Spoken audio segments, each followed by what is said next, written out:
नमस्कार दोस्तों।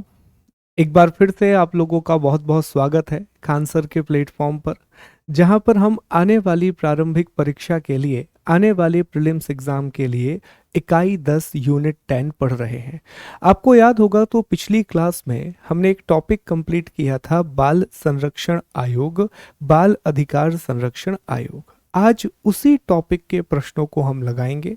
फिर हमें अगला आयोग पढ़ना है, सूचना आयोग, इंफॉर्मेशन कमीशन। तो चलिए प्रश्नों को लगाना शुरू करते हैं। मैं ये उम्मीद करके चल रहा हूं कि आप सभी लोगों ने सिनॉप्सिस बना लिए होंगे, आप सभी लोगों ने उसको रीड भी कर लिया होगा, और इसी चीज को आपको बार बार रिकॉल करना है, बार बार रिवाइज करना है। इवन आप देखिए, जब हमने महिला आयोग के प्रश्नों को लगाया था तो वहां पर भी अधिकांश प्रश्न जो हैं, अगर सिर्फ आपने सिनॉप्सिस पढ़ा है तो वहां से बन गए होंगे। ठीक है, चलिए दोस्तों पहला प्रश्न लगाना शुरू करते हैं। और पहला क्वेश्चन है, राष्ट्रीय बाल अधिकार संरक्षण आयोग की स्थापना किस वर्ष हुई थी? National child right protection commission was established in which year? याद करेंगे, जवाब देंगे सभी लोग दोस्तों, जल्दी से जवाब देंगे एक एक करके। ठीक है, तो इसका सही जवाब क्या होगा सर? इसका सही जवाब होगा सी, 5 मार्च 2007, 5 मार्च 2007। और इसके लिए क्या बनाया गया था? अधिनियम बनाया गया था, child right protection commission act 2005। याद रखेंगे, ये जो अधिनियम है, अधिनियम 2006 में आया था, 2006 में आया था, लेकिन इस नियम के आधार पर जो आयोग है उसका गठन 5 मार्च 2007 को किया गया, 5 मार्च 2007 को गठन किया गया। ठीक है, इसके बाद अगला प्रश्न है, राष्ट्रीय बाल अधिकार संरक्षण आयोग है, what is the nature of child right commission? अब नेचर का मतलब हम जानते हैं कि सर अगर संविधान में इसका उल्लेख किया गया है तो वो संवैधानिक निकाय होगा, लेकिन यदि इसका उल्लेख if it is defined in the act तो वो स्टैट्यूटरी बॉडी होगा। तो चूंकि इसका गठन एक अधिनियम के द्वारा किया गया है, यही कारण है कि यह एक सांविधिक निकाय है। लेकिन उसके अलावा ये एक बहुसदस्यीय निकाय भी है, मल्टी मेंबर बॉडी भी है। तो इसका सही जवाब क्या होगा? D, A and C. Comment करके जल्दी से आप लोग बताओ कि इसकी संरचना में कितने लोग शामिल हैं, इसके स्ट्रक्चर में कितने लोग शामिल हैं। अब कैसे हमें पता पड़ा? तो हम जानते हैं सर कि इसका गठन child right protection act, commission act 2005 के द्वारा किया गया, तो यह एक सांविधिक निकाय हो गया। उसके अलावा जब आप इसकी संरचना का अध्ययन करते हैं तो इसमें एक अध्यक्ष और 6 सदस्य हैं, मतलब कुल 7 सदस्य हैं, इसीलिए यह एक मल्टी मेंबर बॉडी है। इसके अलावा एक और बात, जो रिपोर्ट ये केंद्र सरकार को देती है, सेंट्रल गवर्नमेंट को देती है, वह सलाहकारी प्रवृत्ति की होती है। वह रिपोर्ट जो है दोस्तों वो एडवाइजरी नेचर की होती है। ठीक है, एडवाइजरी नेचर की होती है। तो यह एक सांविधिक निकाय भी है, स्टैट्यूटरी बॉडी भी है, बहुसदस्यीय निकाय भी है और सलाहकारी निकाय भी है, एडवाइजरी बॉडी भी है। लेकिन यहाँ पर ऑप्शन में 2 ही विकल्प दिए गए थे, एक दिया गया था सांविधिक और दूसरा दिया गया था बहुसदस्यीय मल्टी मेंबर। आगे बढ़ते हैं अगले प्रश्न की ओर। अगला प्रश्न है, राष्ट्रीय बाल अधिकार संरक्षण आयोग किस मंत्रालय के अंतर्गत आता है? National child right protection commission comes under which ministry? किस मंत्रालय के तहत आता है? तो हम डिस्कस कर चुके हैं कि सर 2 हैं, एक तो महिला आयोग विमेन कमीशन और दूसरा चाइल्ड कमीशन। ये दोनों ही महिला एवं बाल विकास मंत्रालय के तहत आते हैं। कमेंट कीजिए, मैं आप लोगों के आंसर देख रहा हूं। बताइए मुझे कि महिला और बाल विकास मंत्रालय का गठन कब किया गया था? तो आपका जवाब आना चाहिए कि सर महिला और बाल विकास मंत्रालय का गठन जनवरी 2006 में किया गया। जनवरी 2006 में महिला और बाल विकास मंत्रालय को बनाया गया। सर पहले यह ministry of human resource development, मानव संसाधन विकास मंत्रालय का हिस्सा था। ठीक है, यहाँ तक सारी बातें स्पष्ट हैं, मैं उम्मीद करके चल रहा हूँ। कोई भी समस्या है तो आप बता दीजिएगा। ठीक, आगे बढ़ते हैं चौथे प्रश्न की ओर। ठीक है, चौथा प्रश्न, राष्ट्रीय बाल अधिकार संरक्षण आयोग में बालक को किस प्रकार परिभाषित किया गया है? तो दो चीजें हमने आपको बताई थी आयोग पढ़ाते समय कि साहब आयोग में जो बाल अधिकार की परिभाषा है, चाइल्ड राइट की जो डेफिनेशन है, वह है United nation convention on the right of children से ली गई है, जबकि इसमें बालक को 18 वर्ष से कम आयु का मानव माना गया है, एनी ह्यूमन एज बिलो 18। ठीक है, तो 18 वर्ष से कम आयु के व्यक्ति को इसमें बालक माना, 18 वर्ष तक के बच्चे को इसमें बालक माना जाएगा, उसके बाद से फिर वो अडल्ट कहलाएगा। अगला है, राष्ट्रीय बाल अधिकार संरक्षण आयोग के अध्यक्ष का कार्यकाल कितने वर्षों का होता है? What is the tenure of the chairperson? तो डिस्कस किया था 3 वर्षों का कार्यकाल होता है, 3 इयर्स का टेन्योर होता है। इसके बाद आगे बढ़ेंगे, राष्ट्रीय बाल अधिकार संरक्षण आयोग के प्रथम अध्यक्ष कौन है? Who is the first chairperson of national commission for protection child protection? तो ये भी हमने पढ़ा था कि सर शांता सिन्हा इसके पहले अध्यक्ष हैं, जबकि वर्तमान अध्यक्ष कौन है? वर्तमान अध्यक्ष प्रियंक कानूनगो हैं। अगले प्रश्न की ओर चलते हैं। अगला प्रश्न है, बाल अधिकार संरक्षण आयोग के सदस्य का कार्यकाल क्या होता है? तो सदस्य का कार्यकाल हमने डिस्कस किया था कि 3 वर्ष और 60 वर्ष होता है, जबकि अध्यक्ष का कार्यकाल 3 वर्ष या 65 वर्ष का होता है। ठीक है, मेंबर का जो टेन्योर है वो 3 ईयर या 60 ईयर होता है, जबकि चेयरपर्सन का जो टेन्योर है वो 3 ईयर या 65 ईयर होता है। तो इसका सही जवाब क्या होगा? चूंकि इसमें सदस्य की बात की गई है, इसीलिए सही जवाब क्या होगा? सी। आगे बढ़ते हैं अगले प्रश्न की ओर। मध्य प्रदेश बाल अधिकार संरक्षण आयोग का मुख्यालय कहाँ स्थित है? हेडक्वार्टर कहाँ पर है एमपी प्रोटेक्शन चाइल्ड कमीशन का? तो नर्मदा भवन भोपाल में इसका मुख्यालय स्थित है। आगे बढ़ेंगे दोस्तों, अगला प्रश्न, पॉक्सो। हमने बताया था आपको कि ये बहुत महत्वपूर्ण सवाल है, पॉक्सो से संबंधित प्रश्न पूछा जा सकता है, पॉक्सो से रिलेटेड क्वेश्चन पूछा जा सकता है। ठीक है, तो पॉक्सो का फुल फॉर्म क्या है? पी से क्या आता है? प्रोटेक्शन। ओ से क्या आता है? ऑफ। सी से चिल्ड्रन फ्रॉम सेक्सुअल ऑफेंसेस। तो इसका सही जवाब क्या होगा? A, protection of children from sexual offences. POCSO याद रखिएगा, बहुत ही महत्वपूर्ण है। जिस तरह हमने आपको पीसी, पीएन, डीटी याद कराया था, ठीक उसी तरह पॉक्सो भी इंपॉर्टेंट है। कब आया था अधिनियम? तो सभी का जवाब आना चाहिए सर, ये 2012 में आया था, और इसमें हाल ही में एक संशोधन किया गया कि अगर बच्चों का उपयोग पोर्नोग्राफिक उद्देश्य से किया जाता है तो 20 वर्ष तक की सजा हो सकती है, इम्प्रिजनमेंट अप टू 20 इयर्स।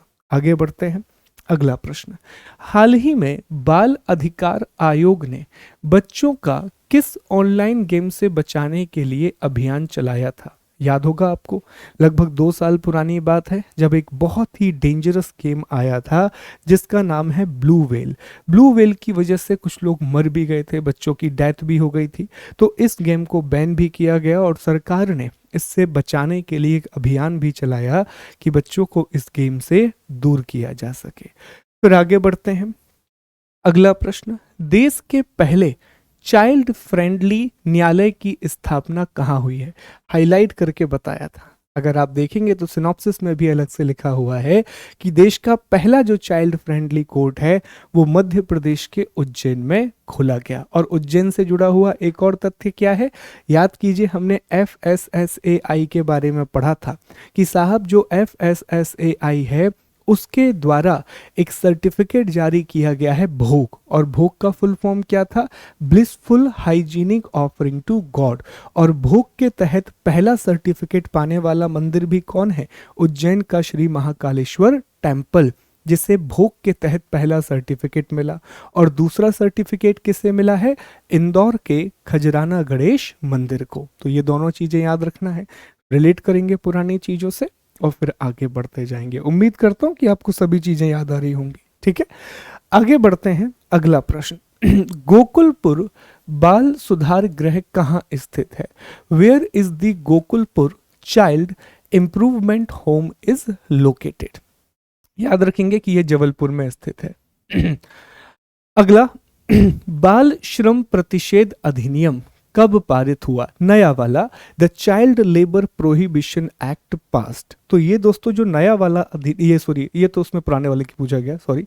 इसमें 1986 2006 में इसमें संशोधन किए गए, 2006 में इसमें अमेंडमेंट किए गए थे। तो बाल श्रम प्रतिषेध अधिनियम कब पारित हुआ था? 1986 में।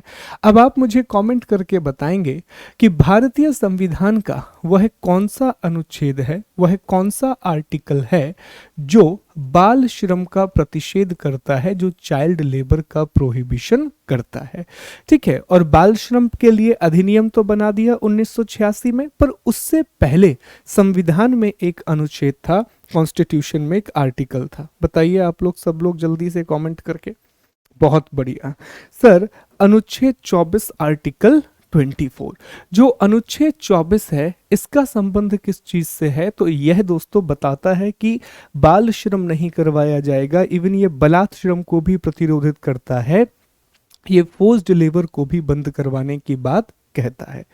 आगे बढ़ते हैं। अगला, बाल विवाह प्रतिषेध अधिनियम कब पारित हुआ? तो बहुत पहले भारत में ना शारदा एक्ट चलता था, तो उसको रिप्लेस करके 2006 में बाल विवाह प्रतिषेध अधिनियम बनाया गया, चाइल्ड मैरिज प्रोहिबिशन एक्ट बनाया गया। तो दोनों आपको याद रखना है, 1986 1986 और इसके दोस्तों क्या कह सकते हैं 10-20 साल के बाद, जस्ट 20 सालों के बाद पहले चाइल्ड लेबर पर प्रतिबंध लगाया गया, इसके बाद चाइल्ड मैरिज पर प्रतिबंध लगाया गया 2006 के अधिनियम के द्वारा, 2006 के एक्ट के द्वारा। आगे बढ़ते हैं। अगला है, हाल ही में चाइल्ड फंड इंडिया द्वारा मध्य प्रदेश के किस जिले में बाल सम्मेलन का आयोजन किया गया? तो इसका आयोजन दोस्तों धार में किया गया था, याद रखेंगे। अगला प्रश्न है, ममिडी पुडी वेंकटारंगैया नामक फाउंडेशन के संस्थापक कौन है? तो इसके संस्थापक दोस्तों शांता सिन्हा है, जो कि आयोग के पहले अध्यक्ष थे, जो कि कमीशन के पहले चेयरमैन थे। आगे बढ़ते हैं। बाल अधिकार संरक्षण आयोग के अध्यक्ष और सदस्यों की नियुक्ति किसके द्वारा की जाती है? सबसे आसान प्रश्न है, याद कीजिए हमने क्या पढ़ा था, एक ही रामबाण औषधि। पर जितने भी काम हैं वो सारे काम यहाँ पर केंद्र सरकार करती है, सारे फंक्शन को सेंट्रल गवर्नमेंट परफॉर्म करती है। जब सारे काम केंद्र सरकार कर रहेगी तो नियुक्ति भी कौन करेगी? केंद्र सरकार। त्यागपत्र केंद्र सरकार। हटाएगा कौन? केंद्र सरकार। रिपोर्ट किसके पास जाएगी? केंद्र सरकार। कर्मचारी कौन उपलब्ध कराएगा? केंद्र सरकार। वेतन और सेवा शर्तें कौन तय करेगा? केंद्र सरकार। तो सारे काम कौन करता है? सेंट्रल गवर्नमेंट करती है, केंद्र सरकार करती है। तो इसका सही जवाब क्या होगा? डी, केंद्र सरकार के द्वारा, बाय द सेंट्रल गवर्नमेंट। अगला प्रश्न है, बचपन बचाओ एनजीओ के संस्थापक कौन है? बहुत बढ़िया, बचपन बचाओ एनजीओ के संस्थापक कौन है? Who is the founder of बचपन बचाओ एनजीओ? याद करेंगे, बहुत ही फेमस, मध्य प्रदेश से संबंधित है, नोबेल प्राइज मिला हुआ है। जवाब क्या है सर? इसका सही जवाब होगा डी, श्री कैलाश सत्यार्थी। कैलाश सत्यार्थी जी के बारे में कुछ बातें हम आपको बताएं तो इनका जन्म 11 जनवरी 1954 को मध्य प्रदेश के विदिशा में हुआ था और 2014 में मलाला यूसुफजाई के साथ इन्हें नोबेल पुरस्कार मिला था for their struggle against the separation of children and young people and for the right of all child to education. ये देखिए लिखा हुआ है, और भी इनके बारे में जानकारी दी गई है। इनके एनजीओ का नाम क्या है? तो इनके एनजीओ का नाम दोस्तों आपको याद रखना है बचपन बचाओ आंदोलन, जो 1980 में इन्होंने बनाया था। The organisation has freed over 80,000 children and worked towards their rehabilitation and education. आपको पता है ये जो अगली लाइन है ना, ये बहुत इंपॉर्टेंट है, खास तौर पर आपके लिए जो कि आप सिविल सर्विस की तैयारी कर रहे हैं। कभी भी हमें लगता है ना कि हमने प्रॉब्लम को सॉल्व कर लिया, उसके बाद की चीज़ों को समझो। जैसे मान लीजिए आपने एक जगह पर देखा कि बच्चों से काम कराया जा रहा है या बच्चों को गलत तरीके से रखा हुआ है, आप गए, आपने उन्हें फ्री करा दिया, तो क्या आपका काम पूरा होगा? आंसर है नहीं। आपका काम अभी आधा हुआ है। आपने उन्हें फ्री तो करा दिया, लेकिन इसके बाद वो कहाँ जाएंगे? आप सोच के देखिए कि दोबारा से अगर आपने उनको फ्री छोड़ दिया तो फिर कोई और उनका एक्सप्लॉयटेशन करने लगेगा। तो अब ज़रूरी ये होता है कि पहले आप उन्हें फ्री भी कराइए, फ्री कराने के बाद फिर उनके रिहैबिलिटेशन की व्यवस्था कीजिए।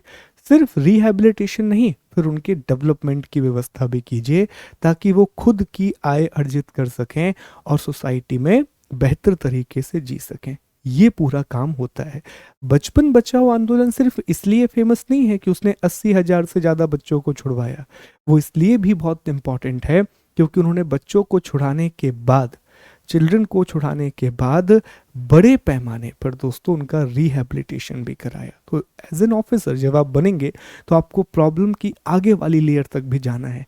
सिर्फ ये नहीं कि एक प्रॉब्लम यहाँ तक हमारा काम हो गया, नहीं, उसके आगे आप क्या करोगे ये भी आपको डिसाइड करना होगा एज अ पॉलिसी मेकर। ठीक है, आगे बढ़ते हैं। बचपन बचाओ आंदोलन जो कि 1980 में शुरू किया गया था। अगला है कैलाश सत्यार्थी को नोबेल पुरस्कार कब मिला? तो अभी हमने डिस्कस किया कि 2014 में 2014 में इनको नोबेल प्राइज मिला था। खोया पाया पोर्टल का संबंध किससे है? अगर सिनॉप्सिस देखा है तो बहुत अच्छे से याद आ रहा होगा कि खोया पाया पोर्टल का मतलब क्या है। तो खोया पाया पोर्टल, देखो नाम से खोया पाया मतलब ऐसे बच्चे जो खो चुके हैं उनकी जानकारी और जो मिल चुके हैं उनकी जानकारी। तो एक ऐसा पोर्टल है जो गुम हुए बच्चों से संबंधित है, जो लॉस्ट चिल्ड्रन से संबंधित है। आगे बढ़ते हैं, अगला प्रश्न है, अध्यक्ष या सदस्य अपना त्यागपत्र किसे सौंपते हैं? चेयरपर्सन और मेंबर अपना रेजिग्नेशन किसे देते हैं? तो अभी आपको बताया कि सारे काम यहाँ पर कौन करता है, तो सारे काम केंद्र सरकार करती है, सारे काम सेंट्रल गवर्नमेंट के द्वारा किए जाते हैं। तो इसका सही जवाब क्या होगा? डी, केंद्र सरकार, सेंट्रल गवर्नमेंट। आगे बढ़ते हैं, बाल संरक्षण आयोग अधिनियम 2005 के तहत आयोग के गठन का प्रावधान कहाँ किया गया है? शुरू में ही आपको बता दिया गया था कि child right protection commission act 2005, इसकी धारा 3 में, धारा 3 सेक्शन 3 में यह कहा गया है कि केंद्र सरकार के द्वारा राष्ट्रीय बाल अधिकार संरक्षण आयोग का गठन किया जाएगा। याद रखिएगा, इस अधिनियम का नाम बाल संरक्षण अधिकार अधिनियम है। इसमें राष्ट्रीय शब्द का इस्तेमाल नहीं किया गया है और इस अधिनियम के द्वारा 3 स्तर पर बाल कह सकते हैं अथॉरिटी की स्थापना की गई है। याद आ रहा है आपको? हमने डिस्कस किया था कि नेशनल लेवल पर नेशनल कमीशन बनाया गया है, स्टेट के लेवल पर स्टेट कमीशन बनाया गया है और डिस्ट्रिक्ट के लेवल पर जो राज्य सरकार है, स्टेट गवर्नमेंट, वो हाई कोर्ट के चीफ जस्टिस से सलाह करने के बाद चिल्ड्रन कोर्ट को एस्टेब्लिश करती है, बाल न्यायालय की स्थापना करती है। और इस चिल्ड्रन कोर्ट में सरकारी वकील वही व्यक्ति बन सकता है, पब्लिक प्रोसिक्यूटर वही व्यक्ति बन सकता है जिसे 7 वर्षों का अनुभव हो। बाल न्यायालय की स्थापना धारा 25 के द्वारा की जाती है, जबकि पब्लिक प्रोसिक्यूटर का उल्लेख धारा 26 में किया गया है, सेक्शन 26 में किया गया है। आगे बढ़ते हैं अगले प्रश्न की ओर। बाल अधिकार पर संयुक्त राष्ट्र समझौता कब लागू हुआ? When the United nation convention on the right of children signed. कब समझौता हुआ? तो याद कर रहे होंगे दोस्तों, 20 नवंबर 1989।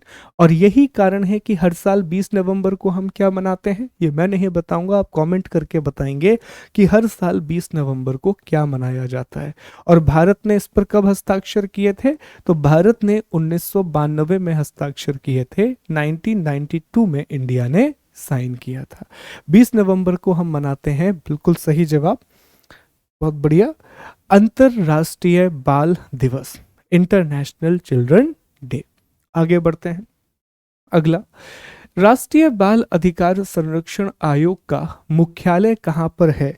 Where is the headquarter of children commission? तो हम जानते हैं कि इसका मुख्यालय नई दिल्ली में स्थित है, न्यू दिल्ली में इसका हेडक्वार्टर है। अगला प्रश्न है, राष्ट्रीय बाल अधिकार संरक्षण आयोग में अध्यक्ष एवं सदस्यों की संख्या है। What is the number of chairman and member in the national commission for protection of child right? तो अभी आपको बताया था कि साहब इसमें एक अध्यक्ष और 6 सदस्य होते हैं और सभी की नियुक्ति केंद्र सरकार के द्वारा की जाती है। ये बात अलग है कि अध्यक्ष को नियुक्त करने के लिए एक 3 सदस्यों की चयन समिति बनाई जाती है, 3 मेंबर की सिलेक्शन बॉडी बनाई जाती है, जबकि सदस्यों को सीधे नियुक्त किया जाता है, मेंबर को डायरेक्टली अपॉइंट किया जाता है। उम्मीद करता हूं कि ये चीज आपको याद आ रही होगी। ठीक है, तो सही जवाब क्या होगा? ए, एक अध्यक्ष और 6 सदस्य। आगे बढ़ते हैं। राष्ट्रीय बाल अधिकार संरक्षण आयोग के सदस्यों में कितनी महिला सदस्यों का होना अनिवार्य है? How many women member are mandatory in the member of the protection commission? तो 2 महिला सदस्यों का होना अनिवार्य है, 2 विमेन मेंबर होना चाहिए। अंतरराष्ट्रीय बाल दिवस, तो अभी आपको बताया कि 20 नवंबर को अंतरराष्ट्रीय बाल दिवस मनाया जाता है। रीजन क्या है? तो रीजन ये है कि 20 नवंबर 1989 को ही यूनाइटेड नेशन चाइल्ड चार्टर पर साइन किया गया था, इसीलिए हर साल 20 नवंबर को हम अंतरराष्ट्रीय बाल दिवस मनाते हैं।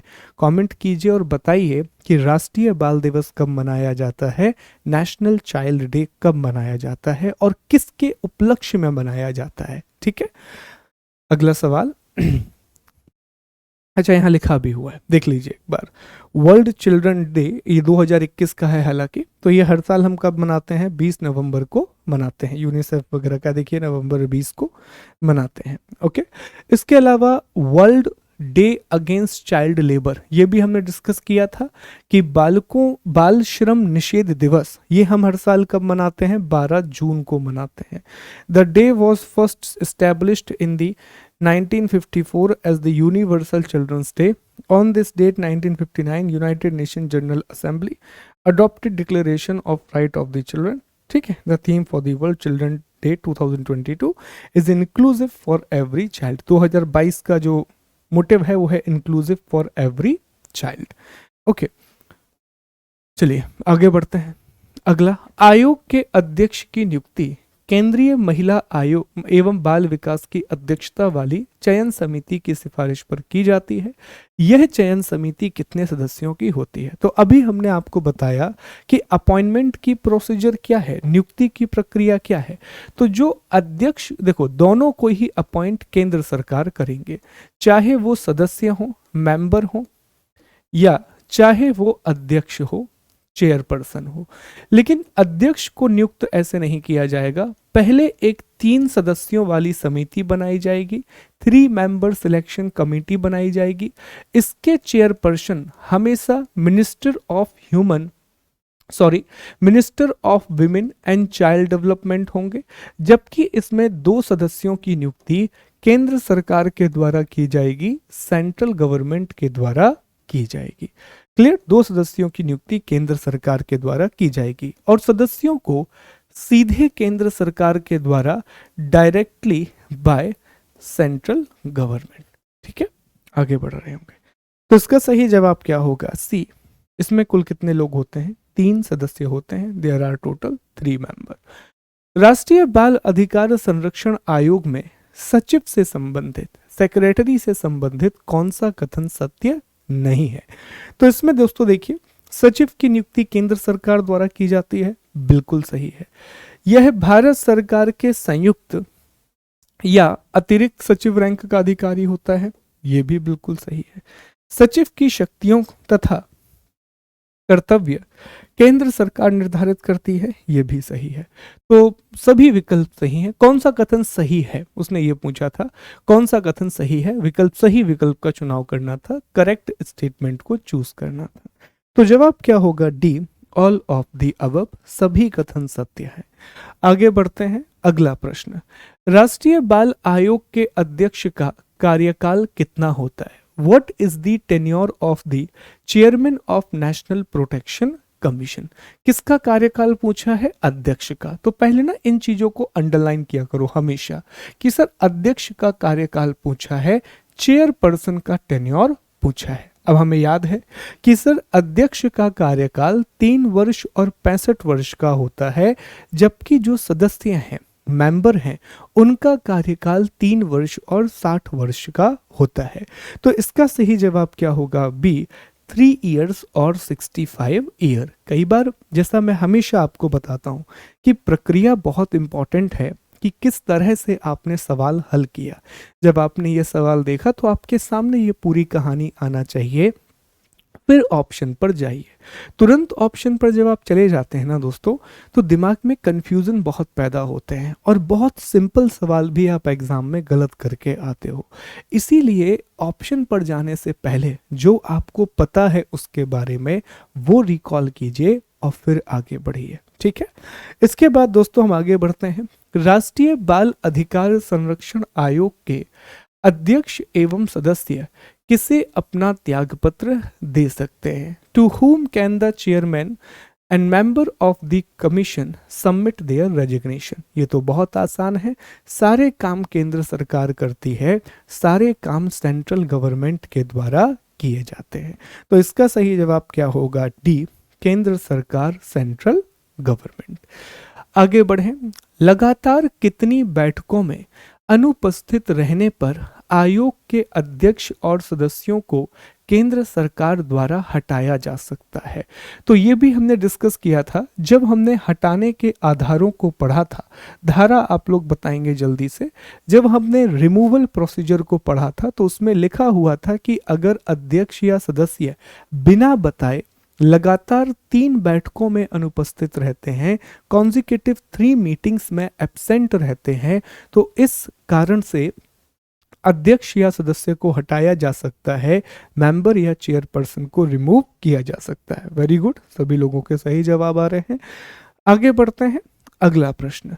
यदि आयोग के अध्यक्ष या सदस्य की मृत्यु, त्यागपत्र या अन्य कारण से रिक्ति हो जाए तो कितनी अवधि के भीतर नई नियुक्ति करनी पड़ेगी? बेसिकली इसमें पूछा गया है आपसे कि अगर मेंबर, चेयरपर्सन कोई भी वैकेंट हो जाता है पोस्ट, तो कितने समय पे भरना पड़ेगा? तो 90 दिन के अंदर उसे भरना होगा, 90 डेज के अंदर भरना होगा। राष्ट्रीय बाल अधिकार आयोग के प्रथम अध्यक्ष डिस्कस कर चुके हैं, शांता सिन्हा। राष्ट्रीय बाल अधिकार के अध्यक्ष एवं सदस्यों की पुनः नियुक्ति, देख लीजिए इन चीजों को अंडरलाइन किया करो। पुनः नियुक्ति, रीअपॉइंटमेंट से संबंधित सही विकल्पों को चुनिए। तो यहां पर अंडरलाइन करेंगे, हमें रीअपॉइंटमेंट की बात करनी है और हमें करेक्ट ऑप्शन को चूज करना है। देख लेते हैं। पहला है, आयोग के अध्यक्ष एवं सदस्यों को पुनः नियुक्त किया जा सकता है। यह कथन बिल्कुल सही है, किंतु 2 बार से अधिक नियुक्त नहीं किया जा सकता, यह भी बिल्कुल सही है। तो जवाब क्या होगा? सी, उपरोक्त दोनों। हमने देखा था कि अधिकतम 2 कार्यकाल एक व्यक्ति को मिलते हैं, अधिकतम 2 बार इन्हें नियुक्त किया जा सकता है। अगला है, राष्ट्रीय बाल आयोग के अध्यक्ष पद के लिए किस योग्यता का होना अनिवार्य है? क्वालिफिकेशन पूछी गई है चेयरपर्सन बनने के लिए नेशनल चाइल्ड राइट कमीशन का। सर्वोच्च न्यायालय का न्यायाधीश रहा हो, ऐसा कहीं नहीं लिखा। बाल कल्याण के लिए कार्य किया हो, यह बिल्कुल सही है, बाकी स्टेटमेंट गलत है। हमने देखा था कि महिला आयोग का अध्यक्ष बनने के लिए सिर्फ एक ही योग्यता की आवश्यकता होती है कि वह व्यक्ति महिला हितों के लिए समर्पित रहा हो। ठीक इसी तरह बाल आयोग का अध्यक्ष बनने की एक ही योग्यता होती है कि वह व्यक्ति बाल हितों के लिए समर्पित रहा हो, वह चाइल्ड राइट के लिए पूरी तरीके से डेडिकेटेड रहा हो। आगे बढ़ेंगे दोस्तों, अगला प्रश्न है, राष्ट्रीय बाल आयोग का सदस्य बनने के लिए किन क्षेत्रों में व्यापक अनुभव होना जरूरी है? मेंबर बनने के लिए किस किस फील्ड में एक्सटेंसिव एक्सपीरियंस होना जरूरी है? तो हमने बहुत सारे क्षेत्र पढ़े थे, याद कीजिए। उसमें बाल स्वास्थ्य था, बाल कल्याण था, बाल विकास था, जुवेनाइल जस्टिस था, बालकों से संबंधित कानून थे, बहुत सारे विषय पढ़े थे। आइए इसमें क्या क्या लिखा हुआ है। बाल श्रम बिल्कुल सही है। शिक्षा बाल स्वास्थ्य अभी आपको बताया बिल्कुल सही है। बाल मनोविज्ञान समाज विज्ञान ये भी सही है। तो जवाब क्या होगा? डी, उपरोक्त सभी, ऑल ऑफ दी अबव। अगला प्रश्न है, निम्नलिखित में से किसने लगातार 2 बार आयोग के अध्यक्ष के पद को संभाला है? Who among the following has been the chairperson of commission twice? तो जवाब होगा सी, शांता सिन्हा। आगे बढ़ेंगे। आयोग अपना वार्षिक रिपोर्ट किसे देता है? कमीशन अपनी एनुअल रिपोर्ट किसे देता है? तो सारे काम कौन करता है दोस्तों? केंद्र सरकार। तो आयोग की वार्षिक रिपोर्ट भी किसके पास जाती है? केंद्र सरकार के पास जाती है, सेंट्रल गवर्नमेंट के पास जाती है। आगे बढ़ेंगे। निम्नलिखित में से कौन राष्ट्रीय बाल अधिकार संरक्षण आयोग का अध्यक्ष नहीं रहा? Who among the following was not the chairman of the national commission for child right? तो इसका सही जवाब है सी, आराध्या तिवारी। आगे बढ़ेंगे। निम्नलिखित में से कौन सा आयोग का कार्य है? फंक्शन पूछा है, आसान है, पूरे फंक्शन याद किए थे हमने, बहुत इजी तरीके से वो भी पढ़ते हैं। बच्चों के स्वास्थ्य एवं सुधार का संरक्षण बिल्कुल सही है। राष्ट्रीय कानूनों का अध्ययन बिल्कुल सही है। जागरूकता बिल्कुल सही है। आंसर क्या होगा? डी, उपरोक्त सभी, ऑल ऑफ दी अबव। अगला प्रश्न, राष्ट्रीय बाल अधिकार संरक्षण आयोग को किस न्यायालय की शक्तियां प्राप्त हैं? तो अभी तक हमने जितने भी आयोग पढ़े, सभी न्यायालयों को सिविल न्यायालय की शक्ति, सभी आयोगों को सिविल न्यायालय की शक्तियां प्राप्त हैं। बस एनजीटी के बारे में याद रखिएगा कि उसे भी सिविल न्यायालय की शक्तियां हैं, लेकिन वो बाउंड नहीं है। वो उसके अलावा इम्प्रिजनमेंट भी दे सकता है, पर 10 करोड़ व्यक्तिगत जुर्माना, अधिकतम 25 करोड़ का कंपनी पर जुर्माना लगा सकता है। और साथ ही साथ एनजीटी प्राकृतिक न्याय के सिद्धांत पर कार्य करता है, नेचुरल जस्टिस के प्रिंसिपल पर काम करता है। तो उसका सही जवाब क्या होगा? B, NITI Aayog, sorry civil न्यायालय। नीति आयोग के पास ऐसी शक्तियां नहीं थी, याद रखिएगा, सिविल न्यायालय, सिविल कोर्ट। अगला प्रश्न है, राष्ट्रीय आयोग के वर्तमान अध्यक्ष कौन है? तो शुरू में आपको बताया था कि प्रियंक कानूनगो वर्तमान अध्यक्ष है। किस भारतीय व्यक्ति ने अंतरराष्ट्रीय बाल दिवस की परिकल्पना की थी? तो वी के कृष्ण मेनन के द्वारा अंतरराष्ट्रीय बाल दिवस की परिकल्पना की गई थी। ये बहुत बढ़िया प्रश्न है। भारतीय संविधान के किस अनुच्छेद में 6 से 14 वर्ष वाले बच्चों को अनिवार्य और निशुल्क शिक्षा का प्रावधान किया गया है? Basically which article of Indian constitution provides the free and compulsory education from to children from 6 to 14 year? तो याद आना चाहिए आपको कहानी कि सर भारत के संविधान में 86th कॉन्स्टिट्यूशन अमेंडमेंट एक्ट किया गया। इसके द्वारा एक नया आर्टिकल 21A फंडामेंटल राइट में जोड़ा गया, जिसमें कहा गया कि 6 से 14 वर्ष तक के बच्चों को राज्य फ्री और कंपलसरी एजुकेशन प्रोवाइड करेगा। उसके अलावा एक और नया आर्टिकल जोड़ा गया जो 51A में जोड़ा गया, और इसमें कहा गया माँ बाप का यह दायित्व होगा, पेरेंट या फिर गार्डियन का यह दायित्व होगा कि वो अपने बच्चों को शिक्षा उपलब्ध कराएं। और फिर हमने एक और पढ़ा था दोस्तों कि आर्टिकल 45 जो डीपीएसपी में आता है, इसकी भाषा में बदलाव किया गया और कहा गया अब राज्य का उद्देश्य ये होगा कि 6 वर्ष से कम बच्चों के विकास पर काम करे, उनके डेवलपमेंट पर काम करे। तो इसका सही जवाब क्या है दोस्तों? बी। इसका सही जवाब क्या है? बी। ठीक है। राष्ट्रीय बाल संरक्षण अधिकार आयोग धारा 15 के तहत जांच पश्चात कौन सी कार्यवाही कर सकता है? तो आरोपी के विरुद्ध अभियोजन की सिफारिश, न्यायालय से अनुरोध, उपरोक्त सभी। अगला, बाल अधिकार संरक्षण 2005 की किस धारा में राष्ट्रीय बाल आयोग के लिए केंद्र सरकार को नियम बनाने की शक्ति प्राप्त है? सेंट्रल गवर्नमेंट को रूल बनाने की पावर दी गई है। यह है दोस्तों धारा 35 में। सेक्शन 35 में केंद्र सरकार को आयोग से संबंधित नियम बनाने की शक्ति दी गई है। कमीशन से रिलेटेड रूल बनाने की पावर दी गई है। अगले प्रश्न की ओर आगे बढ़ेंगे।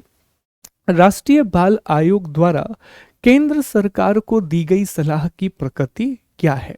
What is the nature of advice given by the commission? तो शुरू में हमने आपको बताया था, जब हमने आयोग की प्रकृति को डिस्कस किया था तो वही हमने बताया था कि साहब ऐसी सभी चीजें एडवाइजरी होती हैं, ये सभी सलाह एडवाइजरी सलाहकारी होती हैं।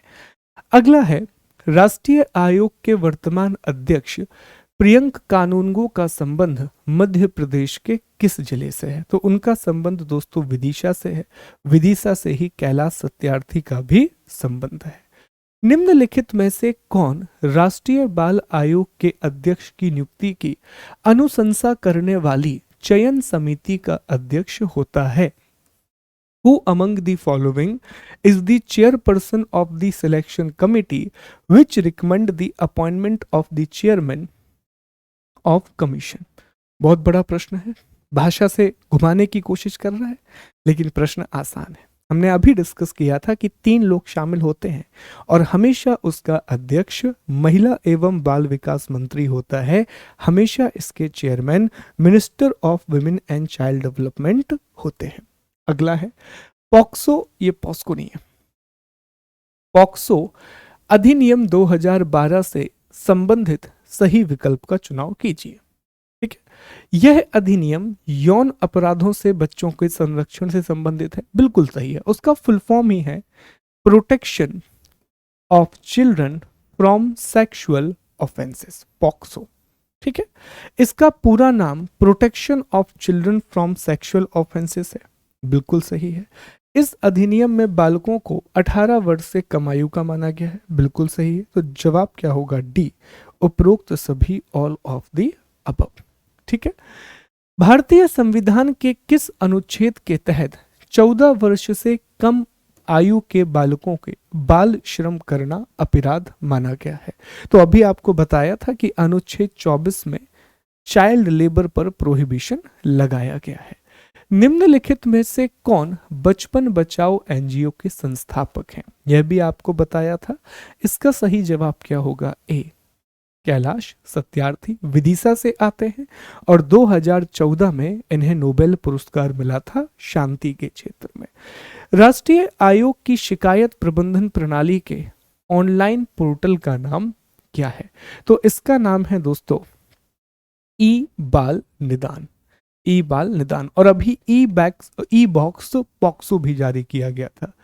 राष्ट्रीय आयोग का अध्यक्ष इनमें से किस एक आयोग का पदेन सदस्य होता है? अभी 2 आयोग बचे, इसके बाद हम सूचना पढ़ेंगे, फिर हम सतर्कता आयोग पढ़ेंगे, फिर हम राष्ट्रीय मानव अधिकार आयोग पढ़ेंगे। तब आपको ये प्रश्न ज्यादा बेहतर तरीके से समझ में आएगा कि मानव अधिकार आयोग बहुत कॉम्प्लिकेटेड टाइप का है। उसमें ना पदेन सदस्य भी होते हैं, एक्स ऑफिशियो चेयरपर्सन भी होते हैं। तो उसी का एक पदेन सदस्य होता है बाल आयोग का अध्यक्ष। ठीक है, आगे बढ़ेंगे। मध्य प्रदेश बाल अधिकार संरक्षण आयोग किस प्रकार का निकाय है? नेचर क्या है? तो यह एक सांविधिक निकाय है। क्यों? क्योंकि इसका गठन भी चाइल्ड राइट प्रोटेक्शन एक्ट 2005 के द्वारा किया गया, 2005 के द्वारा किया गया। ठीक है, इसके बाद बाल अधिकार संरक्षण आयोग अधिनियम 2005 की किस धारा में राज्य बाल अधिकार संरक्षण आयोग के गठन का प्रावधान है? तो अधिनियम की जो धारा 17 है उसमें कहा गया है कि राज्य भी बाल अधिकार आयोग बनाएंगे। इसको हमने ऐसे याद किया था कि सर जो धारा 3 है उसमें राष्ट्रीय आयोग की बात की गई है, सर धारा 17 में स्टेट कमीशन की बात की गई है, जबकि धारा 25 में चाइल्ड कोर्ट बाल न्यायालय की स्थापना की गई है। चाइल्ड कोर्ट को डिस्कस किया गया है। ठीक है, इसके बाद अगला प्रश्न है मध्य प्रदेश बाल आयोग का गठन कब किया गया? तो इसका गठन दोस्तों दिसंबर 2007 में किया गया था, दिसंबर 2007 में किया गया था। मध्य प्रदेश आयोग में अध्यक्ष और सदस्यों की संख्या क्या है? तो इसमें दोस्तों एक अध्यक्ष और 6 सदस्य होते हैं। वही ढांचा है जो ढांचा राष्ट्रीय आयोग का है, नेशनल कमीशन का है। और यहाँ पर पूरे काम कौन करता है? राज्य सरकार करती है। हालांकि अध्यक्ष की नियुक्ति राज्य सरकार 3 लोगों की चयन समिति बना के करती है, जिसका अध्यक्ष बालकों से संबंधित मंत्री होता है, जबकि सदस्यों की नियुक्ति सीधे राज्य सरकार के द्वारा की जाती है, डायरेक्टली स्टेट गवर्नमेंट के द्वारा की जाती है। अगला प्रश्न है, मध्य प्रदेश बाल आयोग का मुख्यालय कहाँ स्थित है? हेडक्वार्टर कहाँ है? तो इसका मुख्यालय दोस्तों याद रखेंगे भोपाल में स्थित है, भोपाल में इसका हेडक्वार्टर स्थित है। अगला प्रश्न, मध्य प्रदेश राज्य बाल अधिकार संरक्षण आयोग के सदस्यों में कितनी महिला सदस्य का होना अनिवार्य है? How many women member are mandatory in MP state protection commission? 2 महिला सदस्यों का होना अनिवार्य है, 2 women member are mandatory. Madhya Pradesh बाल आयोग के अध्यक्ष के कार्यकाल की अवधि क्या है? तो अध्यक्ष जो है दोस्तों वो 3 वर्ष या 60 वर्ष के लिए नियुक्त किया जाता है। मध्य प्रदेश आयोग के अध्यक्ष एवं सदस्यों को कौन नियुक्त करता है? तो सारे काम राज्य सरकार करती है, सारे काम स्टेट गवर्नमेंट के द्वारा किए जाते हैं। मध्य प्रदेश आयोग के अध्यक्ष एवं सदस्यों की नियुक्ति वाली चयन समिति में कितने लोग होते हैं? 3 सदस्य होते हैं। और अभी आपको बताया कि जो भी उस राज्य में बालकों से संबंधित मंत्री होगा वही आयोग इस चयन समिति का अध्यक्ष होगा, सिलेक्शन कमेटी का मेंबर होगा। अगला प्रश्न है, मध्य प्रदेश अध्यक्ष और सदस्यों की नियुक्ति से संबंधित सही विकल्पों को चुनाव कीजिए। करेक्ट ऑप्शन सिलेक्ट करना है। आयोग के अध्यक्ष एवं सदस्यों को सेवानिवृत्ति के पश्चात पुनः पद पर नियुक्त किया जा सकता है, बिल्कुल सही है। किंतु 2 बार से अधिक नियुक्त नहीं किया जाएगा, बिल्कुल सही है। तो जवाब क्या होगा? सी, उपरोक्त दोनों। ठीक उसी तरह इनकी गतिविधियां हैं, या हम कह सकते हैं ठीक उसी प्रकार की सेवा शर्तें हैं जिस प्रकार की सेवा शर्तें हमें कहाँ देखने मिली थी? राष्ट्रीय आयोग में देखने मिली थी, नेशनल कमीशन में देखने के लिए मिली थी। आगे बढ़ेंगे दोस्तों। बालक न्यायालय के विशेष लोक अभियोजक पद पर नियुक्ति हेतु कम से कम कितने वर्ष वकालत करने का अनुभव आवश्यक है? तो 7 साल। अगर बाल न्यायालय का सरकारी वकील बनना है तो 7 सालों का अनुभव आवश्यक है। मध्य प्रदेश बाल आयोग के वर्तमान अध्यक्ष कौन है?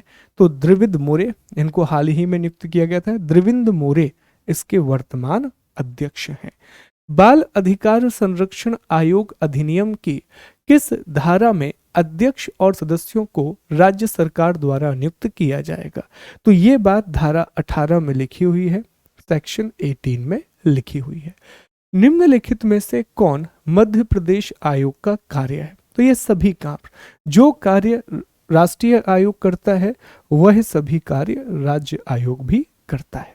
अंतिम प्रश्न, मध्य प्रदेश अधिकार आयोग को कौन सी शक्ति प्राप्त नहीं है? अंतरिम राहत की अनुशंसा, बिल्कुल है। किसी व्यक्ति को समन जारी करना, बिल्कुल है। किसी व्यक्ति को दंडित करना, ये पावर नहीं है, क्योंकि आयोग के पास सिविल न्यायालय की शक्तियां हैं, क्योंकि आयोग के पास सिविल कोर्ट की पावर है, सिविल कोर्ट की पावर है। बताइए दोस्तों, क्या यहां तक सारी बातें आपको समझ में आई हैं?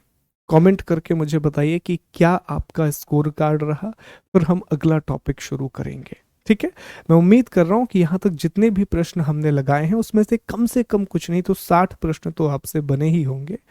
उसके अलावा जो पूरी प्रोसेस है कि पीडीएफ लेक्चर देखना, पीडीएफ पढ़ना, फिर सिनॉप्सिस बनाना, अगर उस पूरी प्रक्रिया का पालन आप कर रहे हो और रिवीजन बहुत अच्छे तरीके से कर रहे हो तो बहुत सही तरीके से आप आगे बढ़ोगे। मैं बार बार कह रहा हूँ कि जैसे ही हम सतर्कता आयोग पढ़ लेंगे, सूचना आयोग पढ़ लेंगे और मानव अधिकार आयोग पढ़ लेंगे, ये 3 कमीशन और हम पढ़ेंगे। इसके बाद हम आपकी एक रिवीजन क्लास लगाएंगे, मतलब जितने भी आयोग हमने पढ़े हैं हम उनको एक बार रिवाइज करेंगे। उससे क्या होगा कि हम पुरानी चीज़ें नहीं भूलेंगे। रिवीजन करने में कितना समय लगेगा? बामुश्किल आधा घंटा लगेगा रिवीजन करने में, पर हम एक रिवीजन क्लास जरूर लगाएंगे 30 मिनट की, ताकि आप पूरी चीज़ों को रिकॉल कर सकें। और जब भी याद ही रख लीजिए, आपकी जैसे ही मानव अधिकार आयोग होगा आपकी रिवीजन क्लास होगी, इसीलिए सारी चीज़ों को आप पढ़ करके आइएगा। ठीक है, एक सेकेंड।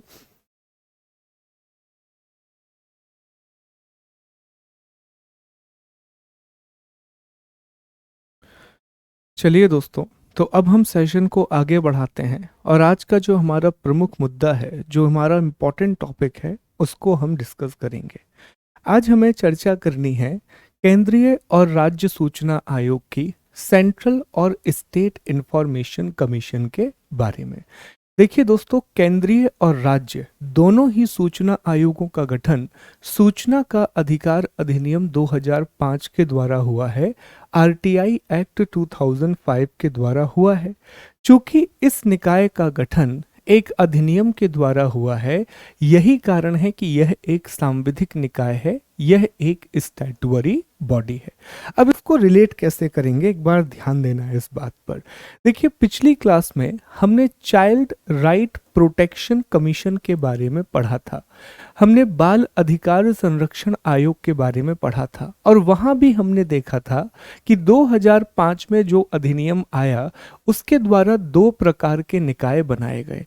राष्ट्र के स्तर पर केंद्रीय निकाय बनाया गया, केंद्रीय बाल या राष्ट्रीय बाल अधिकार संरक्षण आयोग, और राज्यों के स्तर पर राज्य स्तरीय बाल अधिकार आयोग बनाए गए, स्टेट लेवल के कमीशन बनाए गए। मतलब एक ही अधिनियम आया था और उस एक अधिनियम के द्वारा राष्ट्रीय और राज्य दोनों प्रकार के निकायों का निर्माण किया गया।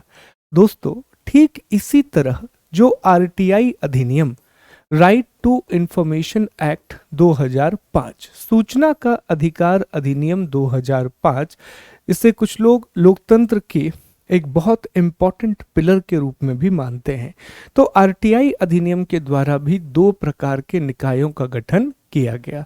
इसमें कहा गया कि राष्ट्रीय स्तर पर, नेशनल लेवल पर जो निकाय बनाया गया वो है सेंट्रल इंफॉर्मेशन कमीशन, और राज्य के स्तर पर जो निकाय बनाया गया उसे कहा जाता है स्टेट इंफॉर्मेशन कमीशन।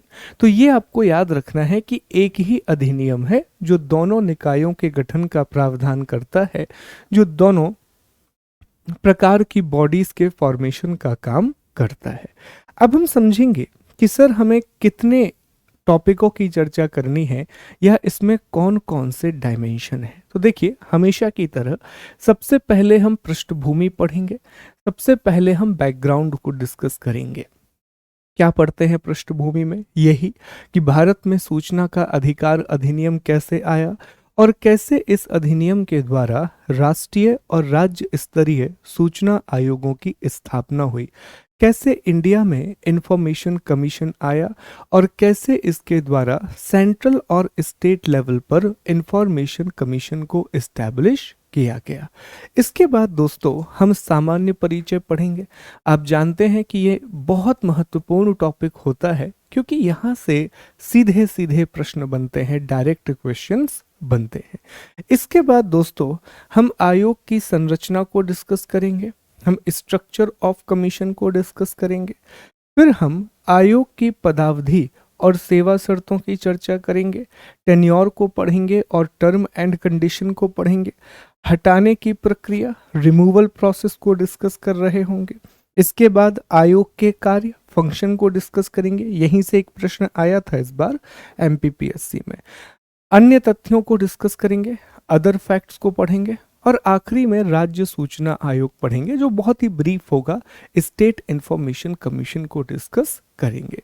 तो ये हमारा पूरे टॉपिक का डायमेंशन होगा। उम्मीद करता हूं कि इससे अब आपके दिमाग में एक पिक्चर बन गई होगी कि किस तरह से हम इस टॉपिक को एग्जीक्यूट करने वाले हैं और कौन कौन से आयामों को हम टच करेंगे। ठीक है, चलिए, तो हमारे पहले टॉपिक की हम चर्चा करेंगे और पृष्ठभूमि की बात करते हैं, बैकग्राउंड को डिस्कस करते हैं। समझिए पृष्ठभूमि को, पहले व्हाइट बोर्ड पे समझते हैं, फिर चीज़ों को आगे देखेंगे। देखिए दोस्तों, सबसे पहले ये शब्द आपको समझना होगा कि सर सूचना, इंफॉर्मेशन, ये क्या है। ठीक है, तो जानकारी का मतलब है किसी भी घटना के बारे में सही तथ्यों को सामने रखना। कोई भी अगर इंसिडेंट हुआ है तो उसके बारे में जो एक्चुअल फैक्ट हैं उनको देना, इसी को हम सूचना या इंफॉर्मेशन का नाम देते हैं। दोस्तों, सूचना जो है उसे लोकतंत्र के सशक्तिकरण का आधार माना जाता है, उसे डेमोक्रेसी के एम्पावरमेंट का बेस माना जाता है या फाउंडेशन माना जाता है। ऐसा क्यों? लोकतंत्र का अर्थ क्या है? एक ऐसी सरकार जो कि लोगों के द्वारा चलती है, एक ऐसी गवर्नमेंट जो लोगों के पार्टिसिपेशन से चलती है। देखिए, आज हमारे भारत देश में जो भी व्यक्ति प्रधानमंत्री बनता है, मुख्यमंत्री बनता है, वो अपने पैसे से देश को नहीं चलाता, वो हमारे पैसे से देश को चलाता है, जो हम उसे टैक्स के द्वारा देते हैं। और दूसरी बात, चूंकि हम एक डेमोक्रेटिक कंट्री हैं, तो वो तभी तक पद पर रहते हैं जब तक कि हमारी वोटिंग पावर उनके साथ है। अगर हम उन्हें वोट नहीं देंगे तो वो एक पर्टिकुलर व्यक्ति प्रधानमंत्री नहीं बनेगा, एक पर्टिकुलर व्यक्ति सीएम नहीं बनेगा। ये पूरी प्रोसेस है जो हम जानते हैं। तो लोगों का ये पूरा अधिकार है कि जब लोग अपने नेता को चुन रहे हैं, जब लोगों के पैसे से सरकार चलाई जा रही है, तो लोगों का ये अधिकार है कि उन्हें पता रहे कि सरकार उनके पैसे का उपयोग कैसे करती है, सरकारी संस्थानों में किस प्रकार के क्रियाकलाप हो रहे हैं, जो प्रोजेक्ट सरकार ने अनाउंस किया था उसकी प्रगति कहाँ तक पहुंची है, क्या कोई भ्रष्टाचार तो नहीं हो रहा है। तो ये सारी बातें कोई ऑफिसर क्यों बताएगा? आप जाइए एक ऑफिसर के पास 2005 के पहले कि साहब यहाँ पर रोड का टेंडर निकला था 3 साल पहले, अब तक रोड नहीं बन पाई। वो पूछेगा ऐसा सवाल तो कहेगा नहीं बन रही, क्या कर लोगे आप? ठीक है, तो वो कहेगा नहीं बन रही रोड, आप क्या करोगे इस बात को लेकर के, है ना, ये जवाब दे देगा। तो इसीलिए जरूरी था कि हम लोगों को सूचना का अधिकार दें, हम लोगों को राइट टू इंफॉर्मेशन दें। और राइट टू इंफॉर्मेशन का मतलब है कि अब अगर आप उस अधिकारी के पास जाओगे तो चूंकि आपके पास एक अधिनियम की शक्ति है, वो जानकारी आपको जरूर मिलेगी, वो इंफॉर्मेशन आपको जरूर ही मिलेगी दोस्तों।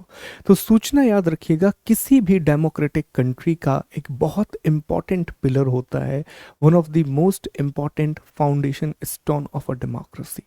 तो इसकी शुरुआत कैसे हुई? देखिए दोस्तों, जो राइट टू इंफॉर्मेशन है, माना जाता है कि इसकी शुरुआत स्वीडन से हुई 1766 के आसपास, 1766 या 76 के आसपास। ठीक है, 1766 ही है।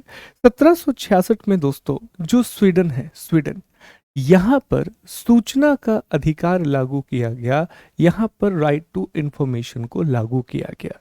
ये दुनिया का पहला देश है जहां पर सूचना के अधिकार को लागू किया जाएगा। तो अक्सर एक सवाल भी पूछा जाता है कि उस देश का नाम बताइए जहां पर सबसे पहले सूचना के अधिकार को लागू किया गया। तो जवाब होगा स्वीडन। स्वीडन एक यूरोपीय देश है। कमेंट करके जल्दी बताइए आप कि इसकी राजधानी क्या है, इसकी कैपिटल क्या है, क्योंकि हमने चर्चा किया था इसकी राजधानी के बारे में। इसके बाद हम भारत आएंगे। भारत में इसकी शुरुआत कहाँ से होती है? तो इंडिया में इसकी शुरुआत होती है 1990 के दशक से, 1990 का जो डिकेड होता है वहां से। 1990 के दशक में दो बड़ी घटनाएं होती हैं। राजस्थान में एक किसान संगठन है, अरुणा रॉय किसान संगठन। अरुणा रॉय किसान संगठन ने पहली बार सूचना के अधिकार की मांग की, राइट टू इंफॉर्मेशन की मांग की, और इसको लेकर के सुप्रीम कोर्ट भी गई है। इसी साल 1990 में सुप्रीम कोर्ट ने एक बड़ा डिसीजन दिया और सुप्रीम कोर्ट ने कहा कि जानने का अधिकार, राइट टू इंफॉर्मेशन, भारतीय संविधान के अनुच्छेद 19(1) ए के तहत आता है। अब जब आप पॉलिटी पढ़ेंगे तो वहां पर आप आर्टिकल 19 पढ़ेंगे। अनुच्छेद 19 बेसिकली वाक और अभिव्यक्ति की स्वतंत्रता से संबंधित है। Speech freedom of speech and expression से जुड़ा हुआ है। तो अगर आप मुझे बताइए कि मुझे किसी भी चीज़ के बारे में अपने विचार रखने हैं, मान लीजिए कि मैं अपने विचार रखना चाहता हूँ कि भारत का जो पीडब्ल्यू डिपार्टमेंट है उसने 10 सालों में कैसा काम किया, तो अगर मुझे अपने विचार रखने हैं तो मुझे इसके लिए जानकारी तो चाहिए। अगर सरकार मुझे जानकारी ही नहीं देगी तो मैं अपने विचारों को व्यक्त कैसे कर पाऊंगा।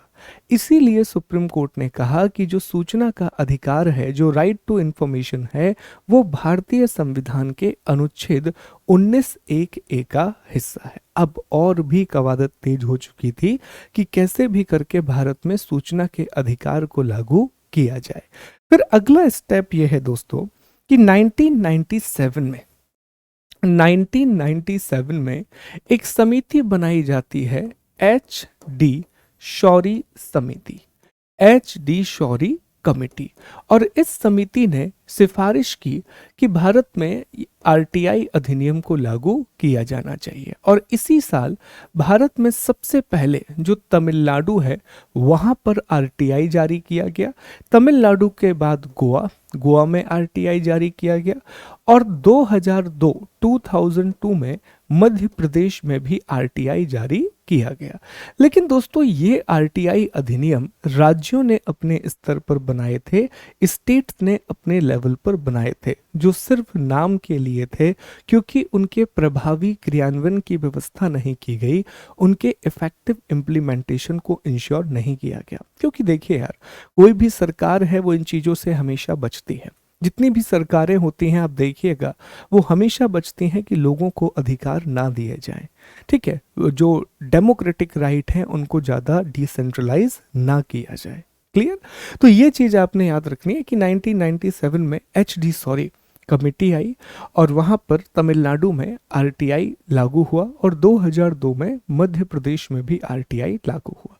अब समिति ने भी कह दिया था, सुप्रीम कोर्ट ने भी कह दिया था, तो केंद्र सरकार के ऊपर दबाव बढ़ गया। तो 2002 में केंद्र सरकार ने एक विधेयक पेश किया, केंद्र सरकार ने एक बिल पेश किया, बिल, और इस बिल को कहा जाता है फ्रीडम टू इंफॉर्मेशन, ठीक है, इसे भी हिंदी में सूचना का अधिकार विधेयक कहा जाता है। तो ये एक विधेयक था।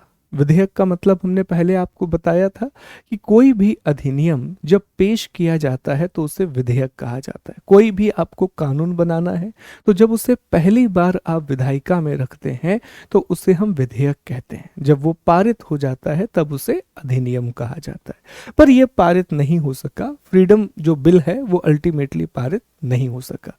फिर फाइनली दोस्तों 2005 का समय आया, 2005 का समय आया।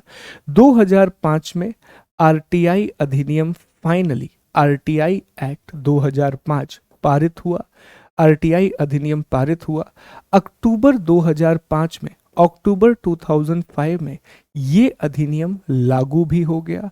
और जब ये अधिनियम लागू हुआ तो इसी अधिनियम के द्वारा सेंट्रल इंफॉर्मेशन कमीशन का गठन हुआ और राज्यों में स्टेट इंफॉर्मेशन कमीशन का गठन हुआ।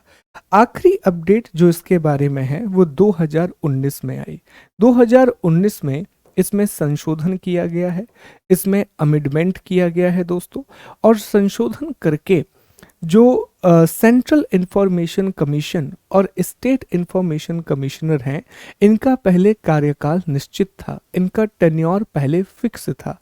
अब ये कहा गया है कि इनके कार्यकाल का निर्धारण केंद्र सरकार करेगी, दोनों के, चाहे वो सेंट्रल का हो चाहे वो स्टेट का हो, दोनों के टेन्योर को केंद्र सरकार निर्धारित करेगी, सेंट्रल गवर्नमेंट डिसाइड करेगी। ये एक बड़ा अपडेट सामने निकल करके आया है।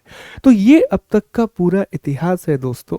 अब एक बार इसको पीपीटी में देखते हैं, फिर देखते हैं कि यहाँ से कौन कौन से प्रश्न बन सकते हैं, फिर अगले टॉपिक की चर्चा करेंगे। देखिए ये सूचना का आदान प्रदान हो रहा है इस तरीके से, देख सकते हैं आप लोग।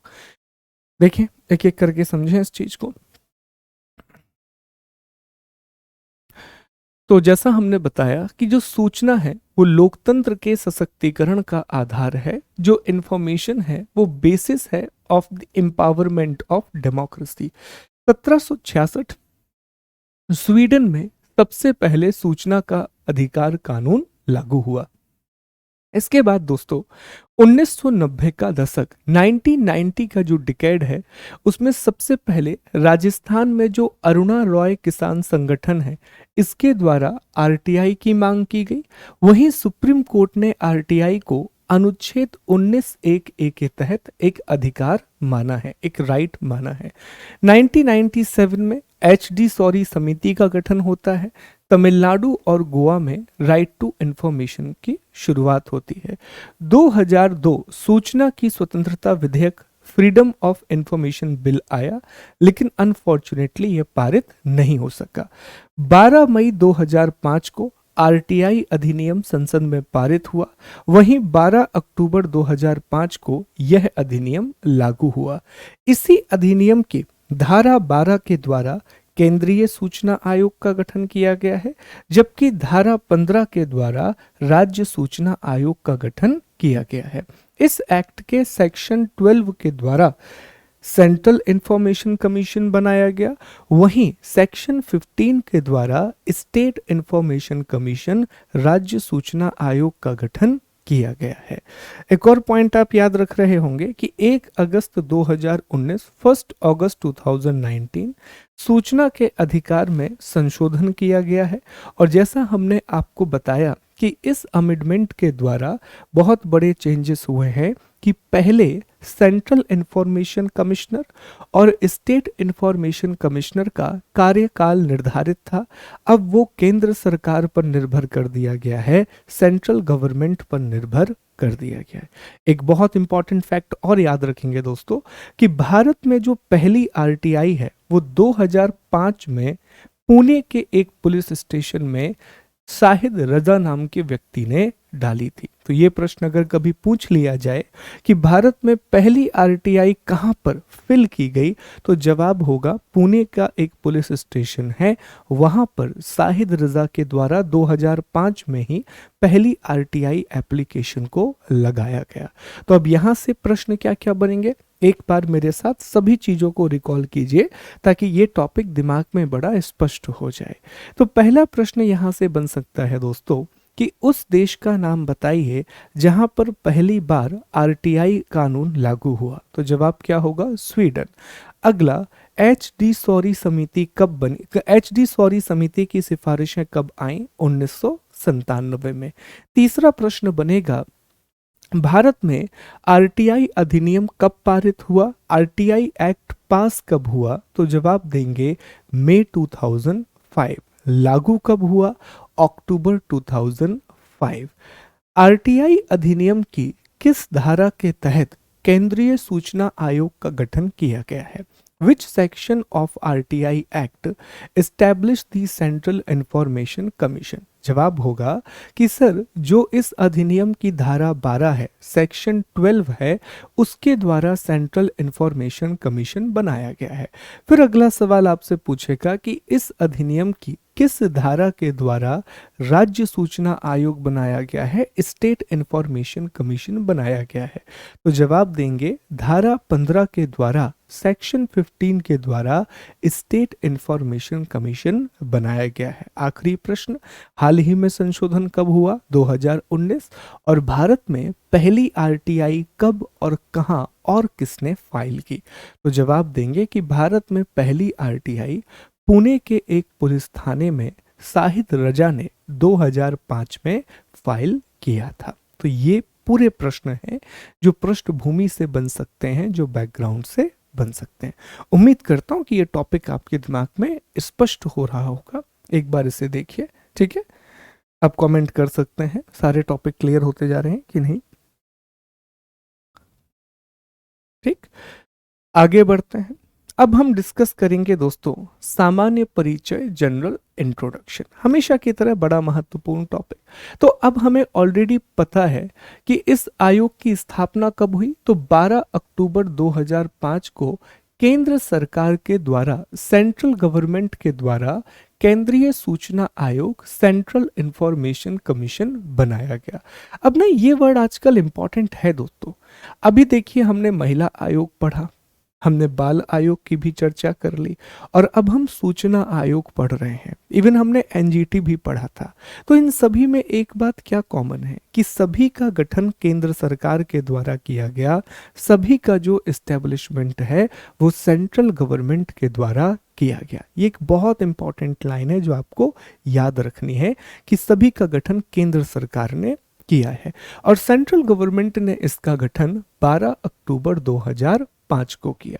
हम जानते हैं कि यह एक सांविधिक निकाय है, स्टेटुअरी बॉडी है। ऐसा इसलिए क्योंकि इसका गठन आरटीआई अधिनियम 2005 की धारा 12 के द्वारा हुआ है, सेक्शन 12 के द्वारा हुआ है। आगे बढ़ेंगे दोस्तों, तो इसका मुख्यालय नई दिल्ली में है, और यह कार्मिक मंत्रालय के तहत काम करता है। ये मिनिस्ट्री ऑफ पर्सोनेल के तहत काम करता है, जो इसका नोडल मंत्रालय है। आयोग के पहले अध्यक्ष का नाम वजाहत हबीबुल्ला था, जबकि आयोग की पहली महिला अध्यक्ष का नाम दीपक संधू है, और वर्तमान अध्यक्ष इसके यशवंत कुमार सिन्हा या वाई के सिन्हा है। अगर आप देखें तो ये पूरी लिस्ट है। पहले अध्यक्ष वजाहत हबीबुल्ला, पहली महिला अध्यक्ष दीपक संधू, दूसरी महिला अध्यक्ष सुषमा सिंह, उसके बाद आप देखिए वर्तमान जो अध्यक्ष हैं वो वाई के सिन्हा हैं, यशवंत कुमार सिन्हा हैं। आप देख सकते हैं कि इसमें कोई भी व्यक्ति ऐसा नहीं है जो 2 बार अध्यक्ष के पद पर रहा हो, क्योंकि इसमें पुनः नियुक्ति का प्रावधान नहीं है, इसमें रीअपॉइंटमेंट का प्रोविजन नहीं है। तो प्रश्न यहां से क्या क्या बनेंगे? अब जो 3 प्रश्न तो हम डिस्कस कर चुके हैं, तो उनकी दोबारा चर्चा करने की आवश्यकता नहीं है। प्रश्न ये बनेगा कि आयोग के पहले अध्यक्ष कौन थे? जवाब होगा वजाहत हबीबुल्ला। दूसरा प्रश्न पूछेगा आयोग में अब तक कितनी महिला अध्यक्ष रही हैं? How many women commissioner has been there in the commission? तो जवाब क्या होगा? 2। सबसे पहले थी दीपक संधू, और दूसरी कौन है? सुषमा सिंह।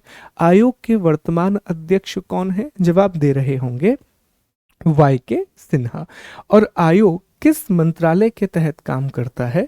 तो जवाब होगा सर ये कार्मिक मंत्रालय के तहत काम करता है, ये मिनिस्ट्री ऑफ पर्सोनेल के तहत काम करता है। बताइए यहाँ तक कोई समस्या?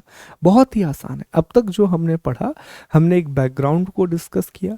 बैकग्राउंड पढ़ने के बाद हमने इनके पहले और वर्तमान अध्यक्ष की चर्चा कर ली।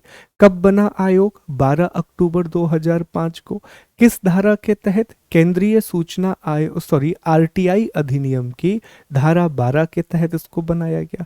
मुख्यालय कहाँ पर है? नई दिल्ली में है। पहले अध्यक्ष कौन थे? वजाहत हबीबुल्ला। पहली महिला अध्यक्ष कौन थी? दीपक संधू।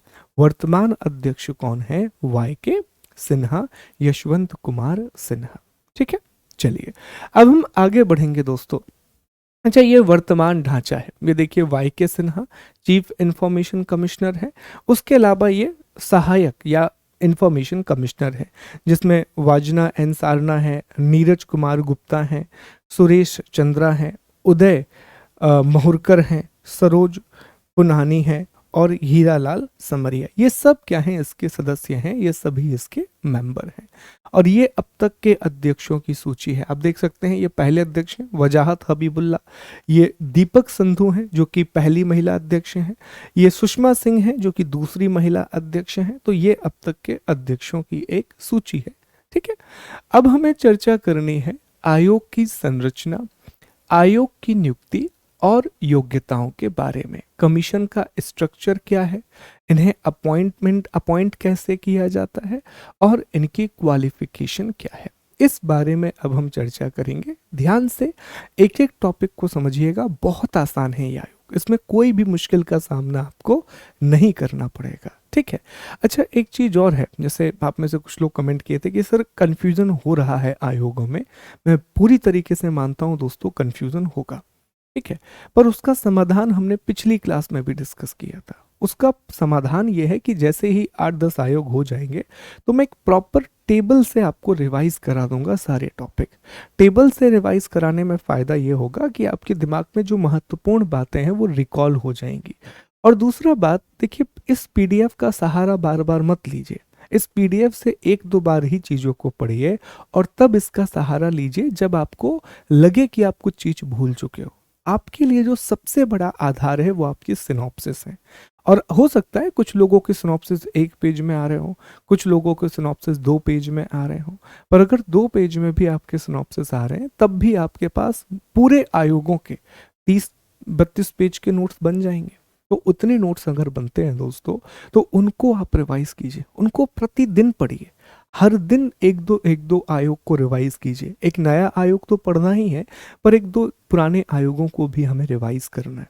आप देखेंगे कि कुछ समय के बाद इतनी अच्छी कमांड आपकी इस्टेब्लिश हो जाएगी कमीशन पर कि फिर यहाँ से कोई भी कंफ्यूजन नहीं होगा। और जब भी चीज़ों को पढ़ो तो हमेशा ना चीज़ों को कंपेयर किया करो पुरानी चीज़ों के साथ, कि ओके हमने पढ़ा था कि यार केंद्र सरकार ने अगर सेंट्रल इंफॉर्मेशन कमीशन बनाया है तो केंद्र सरकार और कौन कौन से निकाय बनाएगी और कौन कौन सी बॉडीज को इस्टेब्लिश करेगी। ठीक है, चलिए अब ध्यान दीजिए यहाँ पर।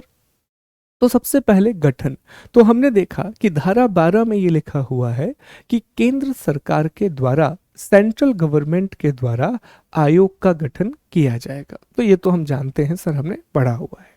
अब धारा 12 में ही संरचना की बात की गई है, स्ट्रक्चर को डिस्कस किया गया है। तो याद रखेंगे दोस्तों, इसमें एक मुख्य सूचना आयुक्त होता है, एक चीफ इंफॉर्मेशन कमिश्नर होता है और अधिकतम 10 सूचना आयुक्त होते हैं, मैक्सिमम 10 इंफॉर्मेशन कमिश्नर होते हैं। मतलब हम ये कह सकते हैं कि इसका स्ट्रक्चर 1+10 का है। एक इसमें अध्यक्ष होगा और 10 इसमें सदस्य होंगे। लेकिन इसका जो अध्यक्ष है उसे चेयरपर्सन ना बोल के चीफ इंफॉर्मेशन कमिश्नर बोला जाता है, मुख्य सूचना आयुक्त बोला जाता है। और जो भी इसके सदस्य हैं उन्हें सदस्य ना बोल करके सूचना आयुक्त या इंफॉर्मेशन कमिश्नर बोला जाता है। देखो ये एक इंटरेस्टिंग बात है, इसमें लिखा हुआ है अधिकतम, मतलब बाउंडेशन नहीं है। ठीक है, बाउंडेशन नहीं है। बाउंडेशन सिर्फ इतनी है कि आप 10 से ज्यादा सदस्य नहीं कर सकते। जैसे अगर आप वर्तमान आयोग देखें, जो फोटो हमने आपको दिखाई थी, एक बार फिर से मैं आपको फोटो दिखाता हूं, ये वर्तमान आयोग है। तो इसमें आप देखिए एक मुख्य चीफ इंफॉर्मेशन कमिश्नर है और अभी 10 नहीं है, कितने हैं? 6। तो ये वर्तमान ढांचा है। लेकिन अगर आपसे सवाल पूछे, अगर सवाल पूछे, 2 सवाल पूछेगा, कंफ्यूज मत होइएगा। पहला सवाल वो आपसे पूछेगा कि केंद्रीय सूचना आयोग की संरचना क्या है, what is the structure of central information commission. तो जवाब देंगे इसमें एक अध्यक्ष होता है और अधिकतम, ये शब्द याद रखेंगे, अधिकतम 10 उप सदस्य होते हैं। There is 1 chairperson and maximum 10 member. ये आपका पहला सवाल होगा। दूसरा सवाल वो आपसे पूछेगा कि वर्तमान में जो सूचना आयोग की संरचना है या वर्तमान में केंद्रीय सूचना आयोग की संरचना क्या है। तो जैसे ही वो वर्तमान शब्द इस्तेमाल करेगा तब आप बताएंगे कि फिलहाल इसमें एक अध्यक्ष है और 6 सदस्य हैं। तो दोनों में कंफ्यूज नहीं होंगे। अगर वर्तमान शब्द नहीं है, अगर करंट शब्द नहीं है, तब आपका जवाब होगा एक अध्यक्ष और 10 सदस्य। और अगर वर्तमान शब्द को जोड़ा है तो जवाब होगा एक अध्यक्ष और 6 सदस्य। कंफ्यूज बिल्कुल नहीं होंगे आप। ठीक है, अब इसी में ना दोस्तों इनकी नियुक्ति की बात भी की गई है, अपॉइंटमेंट की बात भी की गई है। धारा 12 में ही चल रहे हैं हम।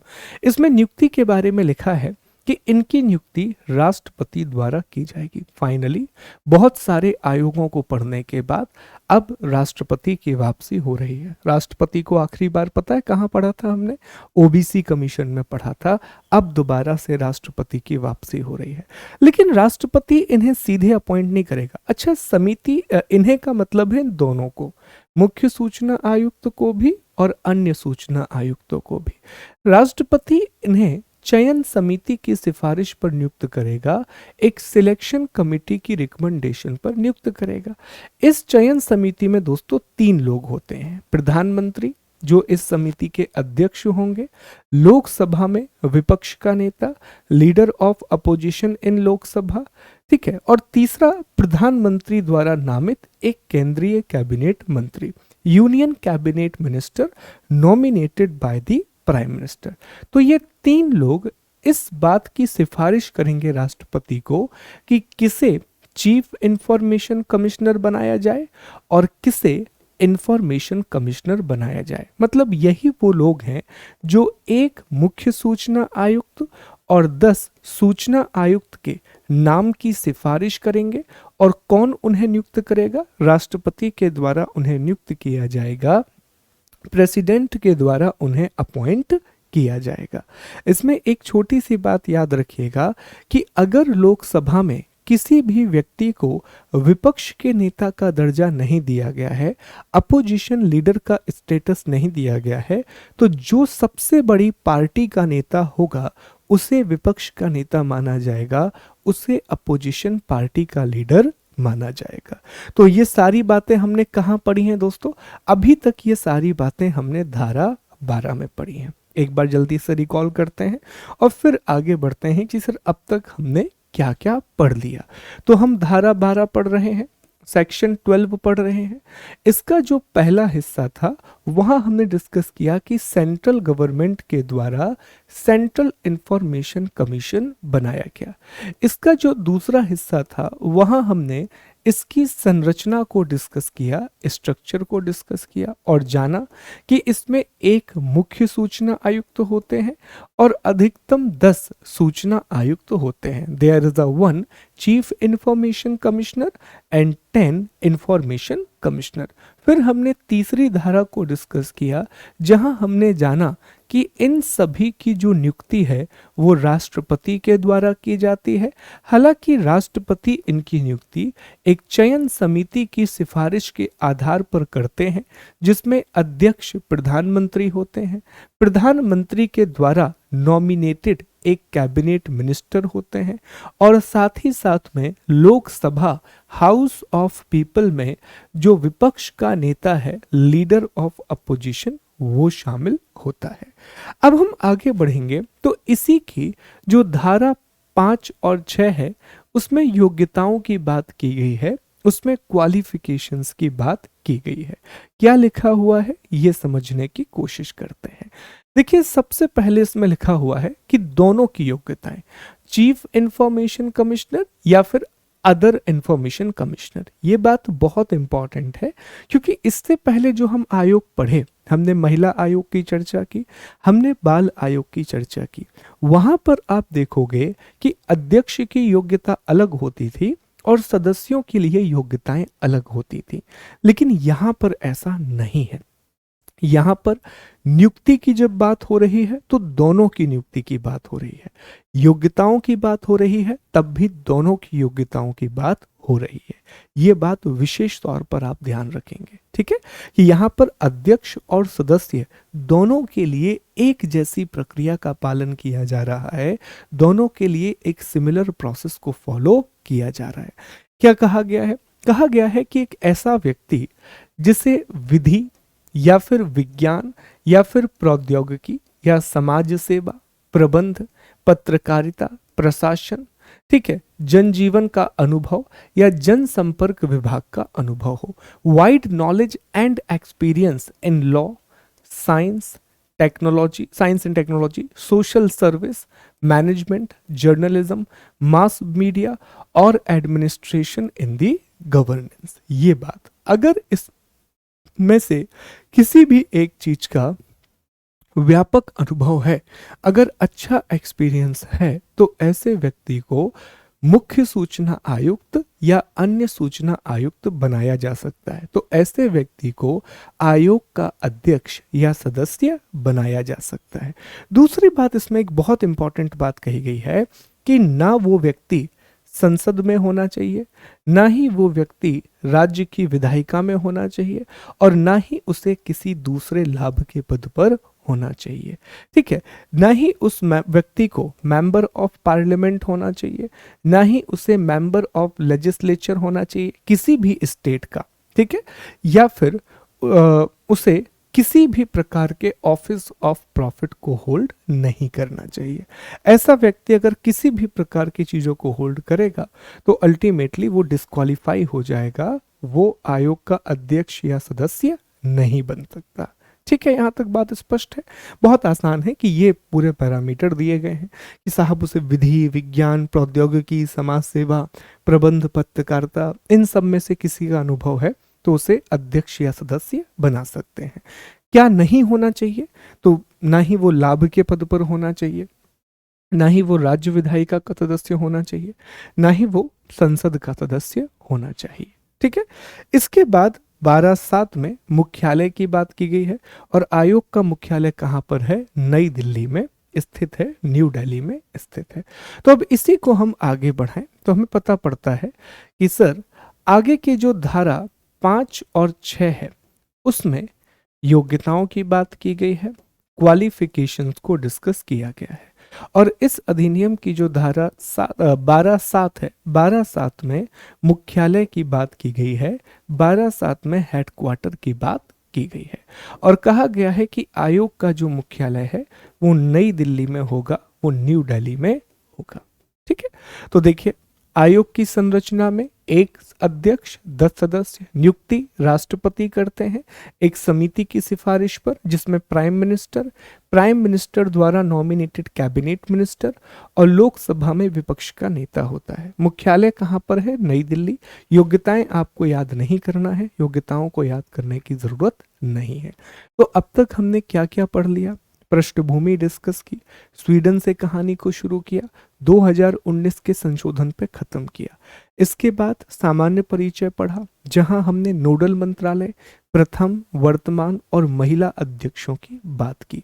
फिर हम फाइनली धारा 12 को पढ़े और सेक्शन 12 में हमने गठन की बात की, संरचना की बात की, नियुक्ति को डिस्कस किया, हमने योग्यताओं की बात की और मुख्यालय को डिस्कस किया। इतनी चीजें अब तक हम पढ़ चुके हैं।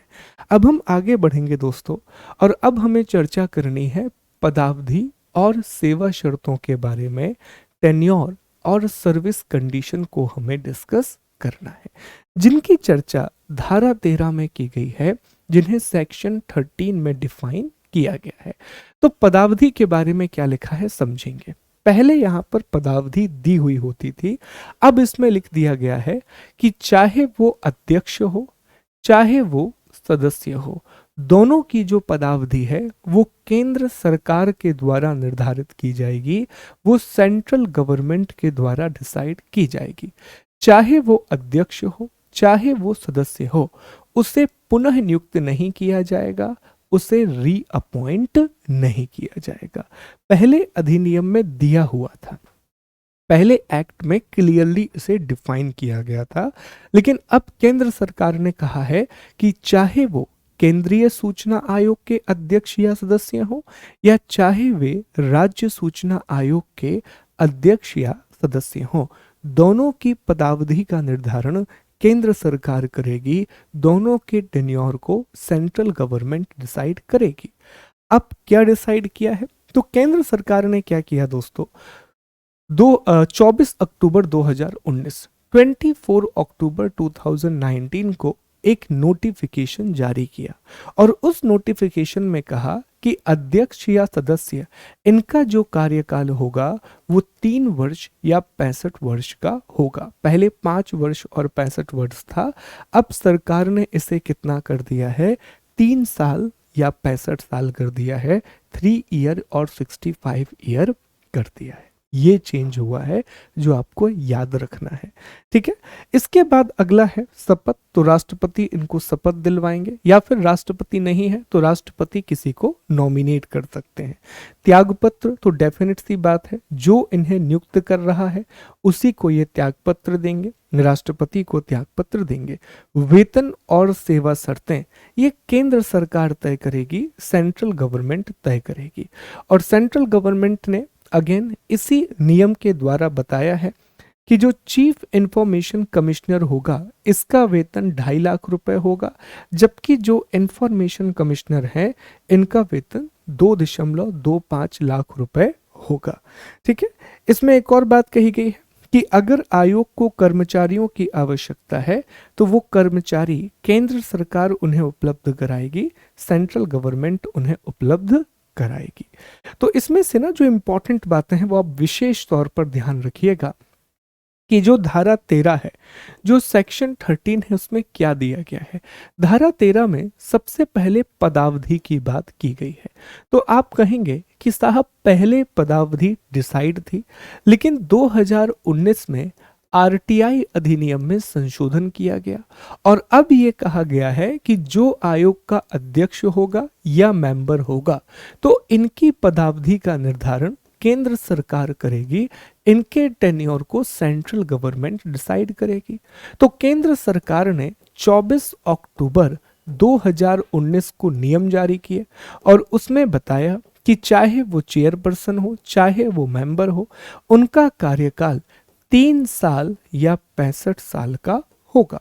इसी में दोस्तों वेतन की बात भी की गई है, ठीक है, कि वेतन और सेवा शर्तें कौन तय करेगा। तो अब ये अधिकार भी किसके पास है, ये अधिकार भी अब केंद्र सरकार के पास है, सेंट्रल गवर्नमेंट के पास है। और सेंट्रल गवर्नमेंट ने इन्हीं 24 अक्टूबर वाले नियमों के द्वारा ये बताया कि जो अध्यक्ष है उसका वेतन 2.5 लाख रुपए होगा, लेकिन जो मेंबर है उसका वेतन 2,25,000 रुपए होगा। इसी में किसकी बात की गई है, शपथ कौन दिलाएगा। तो हमने अभी डिस्कस किया कि सर जो ओथ है वो राष्ट्रपति दिलाएंगे और ये अपना त्यागपत्र किससे सौंपेंगे।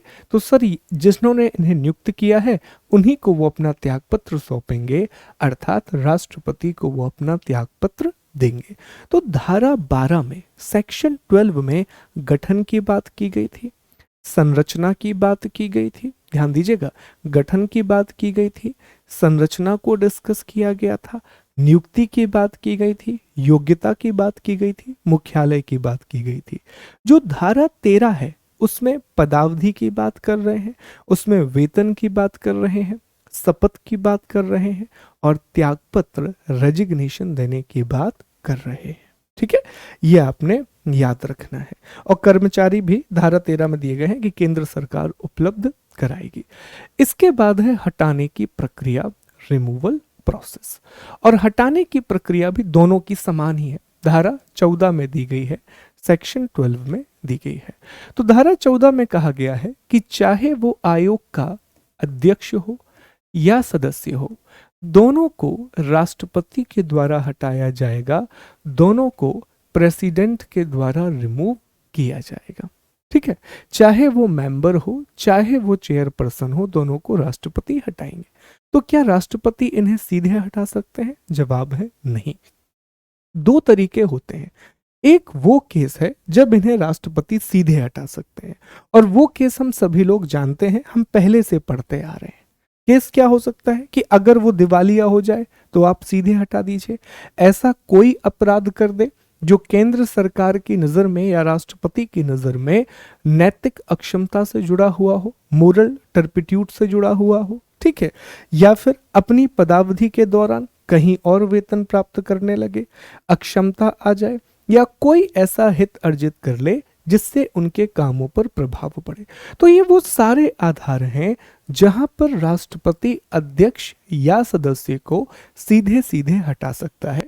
हालांकि उन्हें सुनवाई का अधिकार दिया जाएगा, हालांकि उन्हें राइट टू बी हर्ड दिया जाएगा। लेकिन दोस्तों, अगर राष्ट्रपति आयोग के अध्यक्ष या सदस्य को अक्षमता अर्थात इनकैपेसिटी और कदाचार मिसबिहेवियर इनके आधार पर हटाना चाहता है, तो सबसे पहले राष्ट्रपति सुप्रीम कोर्ट से इसकी जांच कराएगा। जो भी रिपोर्ट सुप्रीम कोर्ट की आएगी उसी रिपोर्ट के आधार पर राष्ट्रपति इन्हें हटा सकता है, रिमूव कर सकता है। तो याद रखेंगे, सूचना आयोग के अध्यक्ष और सदस्यों को हटाने के लिए राष्ट्रपति सुप्रीम कोर्ट से जांच करवाएगा, सुप्रीम कोर्ट से इन्वेस्टिगेशन कराएगा। और ये वो पुराने आधार जो हम शुरू से पढ़ते आ रहे हैं, ये वो आधार हैं जब राष्ट्रपति सीधे सीधे हटा सकता है, प्रेसिडेंट इन्हें डायरेक्टली रिमूव कर सकता है। ठीक है, तो हटाने की प्रक्रिया में ये पॉइंट जरूर याद रखेंगे, सुप्रीम कोर्ट की जांच के बाद, after the investigation of supreme court. ठीक, आगे बढ़ते हैं। धारा 14 में दिया हुआ है अब अगला है आयोग के कार्य एवं शक्तियां। यहां से प्रश्न बना था function and power of information commissioner. तो ये जो शक्तियां हैं ये धारा 18, 19, 20 और 25 में दी गई है। अच्छी बात यह है दोस्तों कि राज्य आयोग और केंद्रीय आयोग दोनों के कार्य और शक्तियां एक जैसी हैं। सेंट्रल कमीशन और स्टेट कमीशन दोनों के पावर और फंक्शन एक जैसे हैं। बस केंद्रीय आयोग सारे काम केंद्र के स्तर पर करेगा और राज्य आयोग सारे काम राज्य के स्तर पर करेगा। ये बात बस आपको याद रखनी है, बाकी चीजें बिल्कुल समान हैं। तो पहली बात इसमें कही गई है कि आयोग के पास सिविल न्यायालय की शक्तियां। तो सर हमें पता है जितने भी आयोग हैं उन सभी के पास सिविल न्यायालय की शक्तियां ही हैं। एनजीटी बस ऐसा था कि जो बाधित नहीं है सिविल न्यायालय की शक्तियों से। दूसरा फिर है दोस्तों शिकायतों की जांच करना, कंप्लेन को इन्वेस्टिगेट करना। अब कौन कौन सी शिकायतों की जांच करेगा? अगर मान लीजिए किसी व्यक्ति ने इस एक्ट के तहत कोई इंफॉर्मेशन मांगी और अगर वो इंफॉर्मेशन देने से मना कर दिया जाएगा तो वो व्यक्ति जाकर के केंद्रीय सूचना आयोग के पास कंप्लेन कर सकता है। दूसरी बात, इस अधिनियम के तहत अगर सूचना को समय सीमा के अंदर नहीं दिया गया तब भी कंप्लेन कर सकता है। सामान्यतः कहा जाता है कि अगर कोई जानकारी है तो वो 30 दिनों में मिलनी चाहिए और अगर जानकारी का संबंध जीवन और मृत्यु से है तो वो जानकारी 48 घंटे के भीतर मिलनी चाहिए। तो अगर समय सीमा में जानकारी नहीं दी गई तब भी व्यक्ति आयोग के पास जा सकता है। केंद्रीय राज्य वो अलग अलग स्तर पर, ठीक है, पहले नोडल अधिकारी के पास जाना पड़ता है, फिर राज्य आयोग, फिर केंद्रीय आयोग, एक हायरार्की फॉलो करनी पड़ती है। अगर जो इंफॉर्मेशन दी गई है वो सूचना गलत है, अगर वो सूचना गलत है तब भी आप कंप्लेन कर सकते हैं अभिलेखों तक पहुंच से संबंधित किसी अन्य विषय में, ठीक है। इसके अलावा आयोग की अगली शक्ति क्या है? दो हमने पढ़ ली। आयोग ये भी बताएगा कि जितने भी डॉक्यूमेंट हैं उन्हें किस तरीके से रखा जाना चाहिए। ये बहुत जरूरी है। मान लीजिए अपने डॉक्यूमेंट को अच्छे से रखा ही नहीं है तो जब आप सूचना मांगेंगे तो कह रहे हैं कि भैया डॉक्यूमेंट ही गायब हो गया, डॉक्यूमेंट जल गया।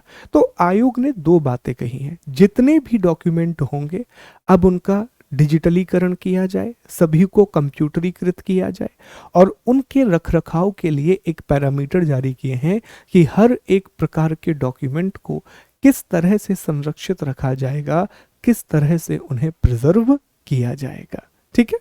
आयोग की अगली शक्ति सूचना के अधिकार से संबंधित प्रशिक्षण देना, ट्रेनिंग देना ताकि लोग बेहतर बन सके। अधिनियम के अनुपालन के संदर्भ में लोक प्राधिकारी से वार्षिक रिपोर्ट प्राप्त करना, एनुअल रिपोर्ट लेना, ठीक है। धारा 19 में अपील का प्रावधान किया गया है। धारा 20 में कहा गया है कि राज्य और केंद्र सूचना आयोग दोनों ही जुर्माना लगा सकते हैं। प्रतिदिन अधिकतम 250 रुपए और अधिकतम 25,000 रुपए का जुर्माना लगा सकते हैं। दोनों के पास ये शक्ति है, केंद्र के पास भी और राज्य आयोग के पास भी। यहीं से प्रश्न बना था कि इसके कौन से कार्य हैं नहीं है, तो उसमें एक स्टेटमेंट ये आया था। धारा नहीं पूछी थी, स्टेटमेंट पूछा था। अच्छा, आप लोग एक और डाउट आ रहा है कि सर क्या ये बार बार हमें धाराओं के नंबर याद करना है? जवाब है नहीं, धाराओं के नंबर याद करने की आपको आवश्यकता नहीं है दोस्तों, ठीक है। अब आगे बढ़ेंगे, कुछ अन्य तथ्यों की बात करते हैं, अदर फैक्ट्स को डिस्कस करते हैं। तो धारा 25 में रिपोर्ट की बात की गई है कि आयोग अपनी रिपोर्ट किसे देगा। तो केंद्रीय सूचना आयोग अपनी रिपोर्ट केंद्र सरकार को देगा और राज्य सूचना आयोग अपनी रिपोर्ट राज्य सरकार को देगा। इसमें कोई डाउट नहीं है। राष्ट्रपति को रिपोर्ट नहीं दे रहे, ये इंपॉर्टेंट है। तो यहां से ना कंफ्यूजन भी पैदा होता है कि सर यहां पर नियुक्ति का काम राष्ट्रपति कर रहा है, त्यागपत्र का काम राष्ट्रपति कर रहा है, शपथ का काम भी राष्ट्रपति कर रहा है और हटाने का काम भी राष्ट्रपति कर रहा है, लेकिन पदावधि, कर्मचारी, वेतन और रिपोर्ट, ये सारे काम किसके पास रहेंगे? केंद्र सरकार के पास रहेंगे, सेंट्रल गवर्नमेंट के पास रहेंगे। ये याद रखना है आपको। धारा 27 में नियम बनाने की बात की गई है। तो केंद्रीय सूचना आयोग के लिए कोई नियम बनाना है तो वो केंद्र सरकार बनाएगी। राज्य सूचना आयोग के लिए नियम बनाना है तो वो राज्य सरकार बनाएगी। धारा 22 में एक बहुत अच्छी बात की गई है कि act to have overriding effect, अधिनियम का अध्यारोही प्रभाव होना। हमने ये शब्द पहले भी पढ़ा है जब हम एनजीटी के बारे में पढ़ रहे थे। ओवरराइडिंग इफेक्ट का मतलब होता है कि अगर इसके अनुपालन में कोई दूसरा अधिनियम अड़चन बन रहा है तो वो अधिनियम नहीं माना जाएगा, ये अधिनियम माना जाएगा। ये हमने एनजीटी में भी डिस्कस किया था। तो सूचना आयोग का जो अधिनियम है वो ओवरराइडिंग इफेक्ट रखता है। धारा 23 में कहा गया है bar of jurisdiction of the court, ध्यान से पढ़ेंगे। No court shall entertain any suit application or other proceeding in the respect of any order made by this act.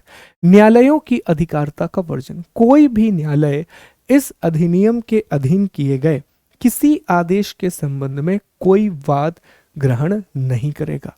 मतलब इस एक्ट से रिलेटेड कोई भी बात, सूचना से संबंधित कोई भी बात कोर्ट में एक्सेप्ट नहीं की जाएगी अनटिल एंड अनलेस वो फंडामेंटल राइट से ना जुड़ी हो।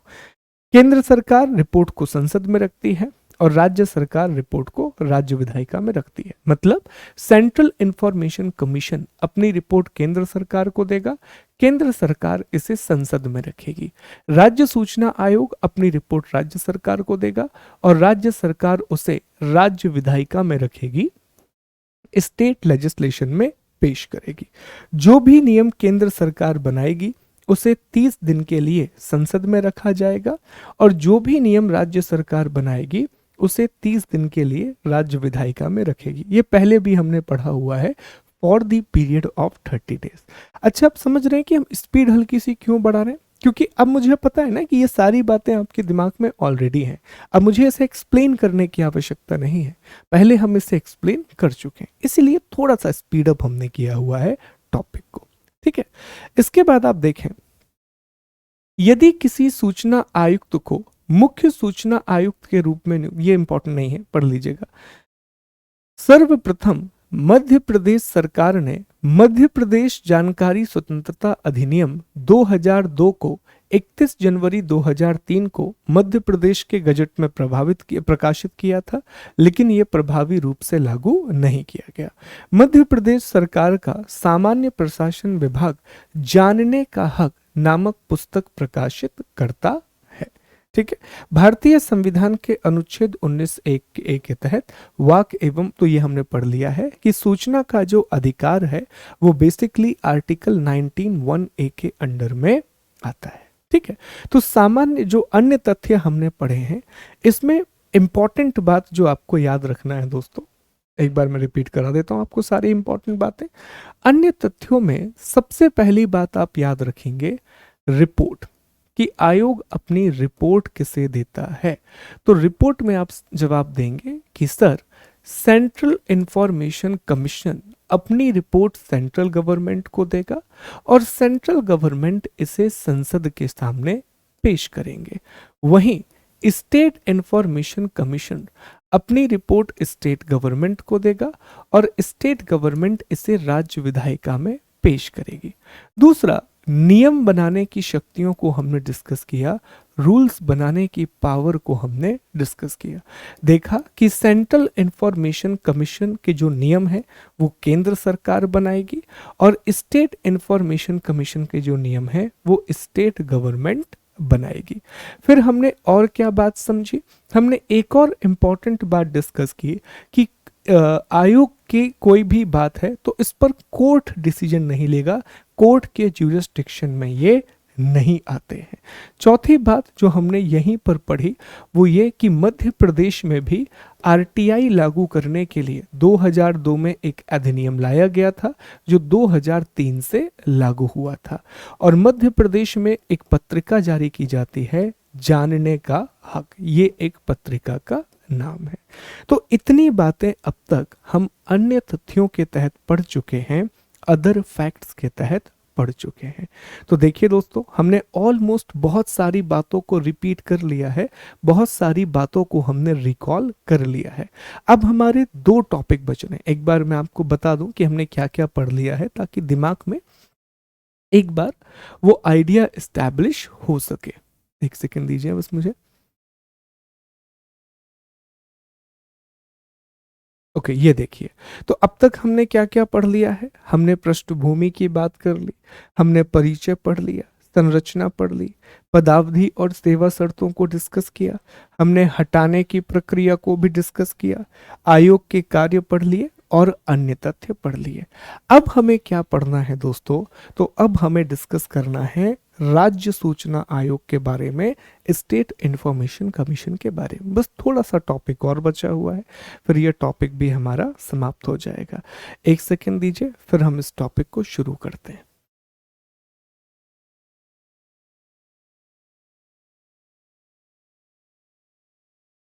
चलिए, तो अब हम टॉपिक को आगे बढ़ाते हैं और आखिरी टॉपिक राज्य सूचना आयोग को डिस्कस करते हैं। ठीक है, एक सेकंड दीजिए।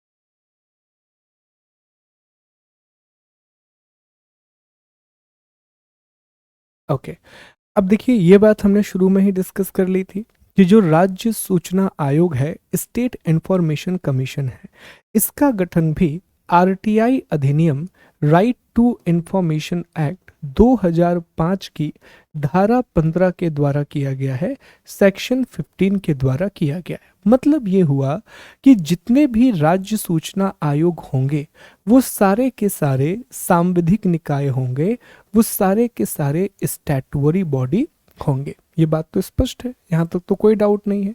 अब यहाँ पर ना दोस्तों बस दो ही बातों का अंतर है, वहां पर ध्यान देना इस बात पर। केंद्रीय आयोग में जहां जहां पर हमने राष्ट्रपति का जिक्र किया था, वहां वहां पर राज्यपाल हो जाएगा। जहां जहां केंद्र सरकार पढ़ा था, वहां वहां राज्य सरकार हो जाएगा, सिवाय पदावधि को छोड़ करके। ठीक है, अब बहुत आसान बनेगा। अब देखते जाओ आप, इसकी संरचना भी क्या होती है? ठीक वही संरचना है जो राष्ट्रीय आयोग की है। इसमें एक अध्यक्ष होता है और अधिकतम 10 सदस्य होते हैं। वहां पर राष्ट्रपति नियुक्त करते थे एक चयन समिति की सिफारिश पर, यहाँ पर राज्यपाल नियुक्त करेंगे एक सिलेक्शन कमेटी की रिकमेंडेशन पर, और उस चयन समिति के अध्यक्ष मुख्यमंत्री होंगे, विधानसभा में विपक्ष का नेता होगा और मुख्यमंत्री के द्वारा कैबिनेट मिनिस्टर एक नामित। पदावधि, ये ध्यान रखना दोस्तों, बहुत इंपॉर्टेंट है पदावधि। ठीक है, ये 3 वर्ष और 65 वर्ष की है और ये केंद्र सरकार तय करती है। और वेतन, ये भी केंद्र सरकार तय करता है। अध्यक्ष और सदस्य दोनों का वेतन समान है, यहाँ पर कोई डिफरेंस नहीं है। ये दो बातें याद रखना है। बाकी सारी बातें, त्यागपत्र राज्यपाल को देंगे, हटाएगा भी कौन? राज्यपाल। ठीक उसी तरह से राज्यपाल हटाएगा जैसे केंद्रीय आयोग के अध्यक्ष या सदस्यों को हटाया जाता है। फिर मध्य प्रदेश सूचना आयोग एक बार देखिए, एमपी इंफॉर्मेशन कमीशन। तो इसका गठन 22 अगस्त 2005 को हुआ था। मुख्यालय सूचना भवन भोपाल में है। सूचना के अधिकार अधिनियम की धारा 15 के द्वारा, इसीलिए यह स्टैट्यूटरी बॉडी है। पहले अध्यक्ष टीएन श्रीवास्तव थे, वर्तमान अध्यक्ष अरविंद कुमार शुक्ला है। ये देखिए, वर्तमान अध्यक्ष हैं अरविंद कुमार शुक्ला। 3 इसमें अभी फिलहाल सदस्य हैं, विजय मनोहर तिवारी, डॉक्टर अरुण कुमार पांडे और श्री राहुल सिंह। ये अब तक का पूरा लिस्ट है। पहले टीएन श्रीवास्तव थे, दूसरे पदापाणी तिवारी, तीसरे इकबाल अहमद, चौथे केडी खान, पांचवे हैं एके शुक्ला। तो ये पूरी महत्वपूर्ण बातें हैं जो सूचना आयोग से जुड़ी हुई हैं, इंफॉर्मेशन कमीशन से जुड़ी हुई हैं। विशेष तौर पर ध्यान रखना कि चाहे वो राज्य आयोग हो, चाहे वो केंद्र आयोग हो, दोनों की पदावधि का निर्धारण केंद्र सरकार के द्वारा किया जाता है। दोनों का जो टेन्योर है वो सेंट्रल गवर्नमेंट के द्वारा देखा जाता है। This is the most important part. तो मैं उम्मीद करूंगा कि यह सेशन आपको समझ में भी आया होगा। इस सेशन के बाद आप इसका पीडीएफ पढ़ेंगे। पीडीएफ पढ़ने के बाद सिनॉप्सिस को अपनी कॉपी पर बनाएंगे, फिर आप टेस्ट सॉल्व करोगे। टेस्ट सॉल्व करने के बाद कल जब हम क्लास में मिलेंगे तो पहले हम वस्तुनिष्ठ प्रश्नों को लगाएंगे, पहले हम एमसीक्यू को लगाएंगे, फिर हम आगे बढ़ेंगे। अनफॉर्चुनेटली दोस्तों मुझे आपके कमेंट्स नहीं दिखाई दे रहे हैं, अदरवाइज मैं आपके कमेंट्स भी आज ले लेता। ठीक है, तो फिर हम आगे बढ़ेंगे और इस टॉपिक को कंप्लीट कर रहे होंगे। तो ये टॉपिक भी हमारा कंप्लीट हो गया। कल हम इसके प्रश्नों को लगाएंगे, परसों हम सतर्कता आयोग को पढ़ेंगे। थैंक यू सो मच, अपना ख्याल रखिए, आपसे फिर मुलाकात होगी। जय हिंद, जय भारत।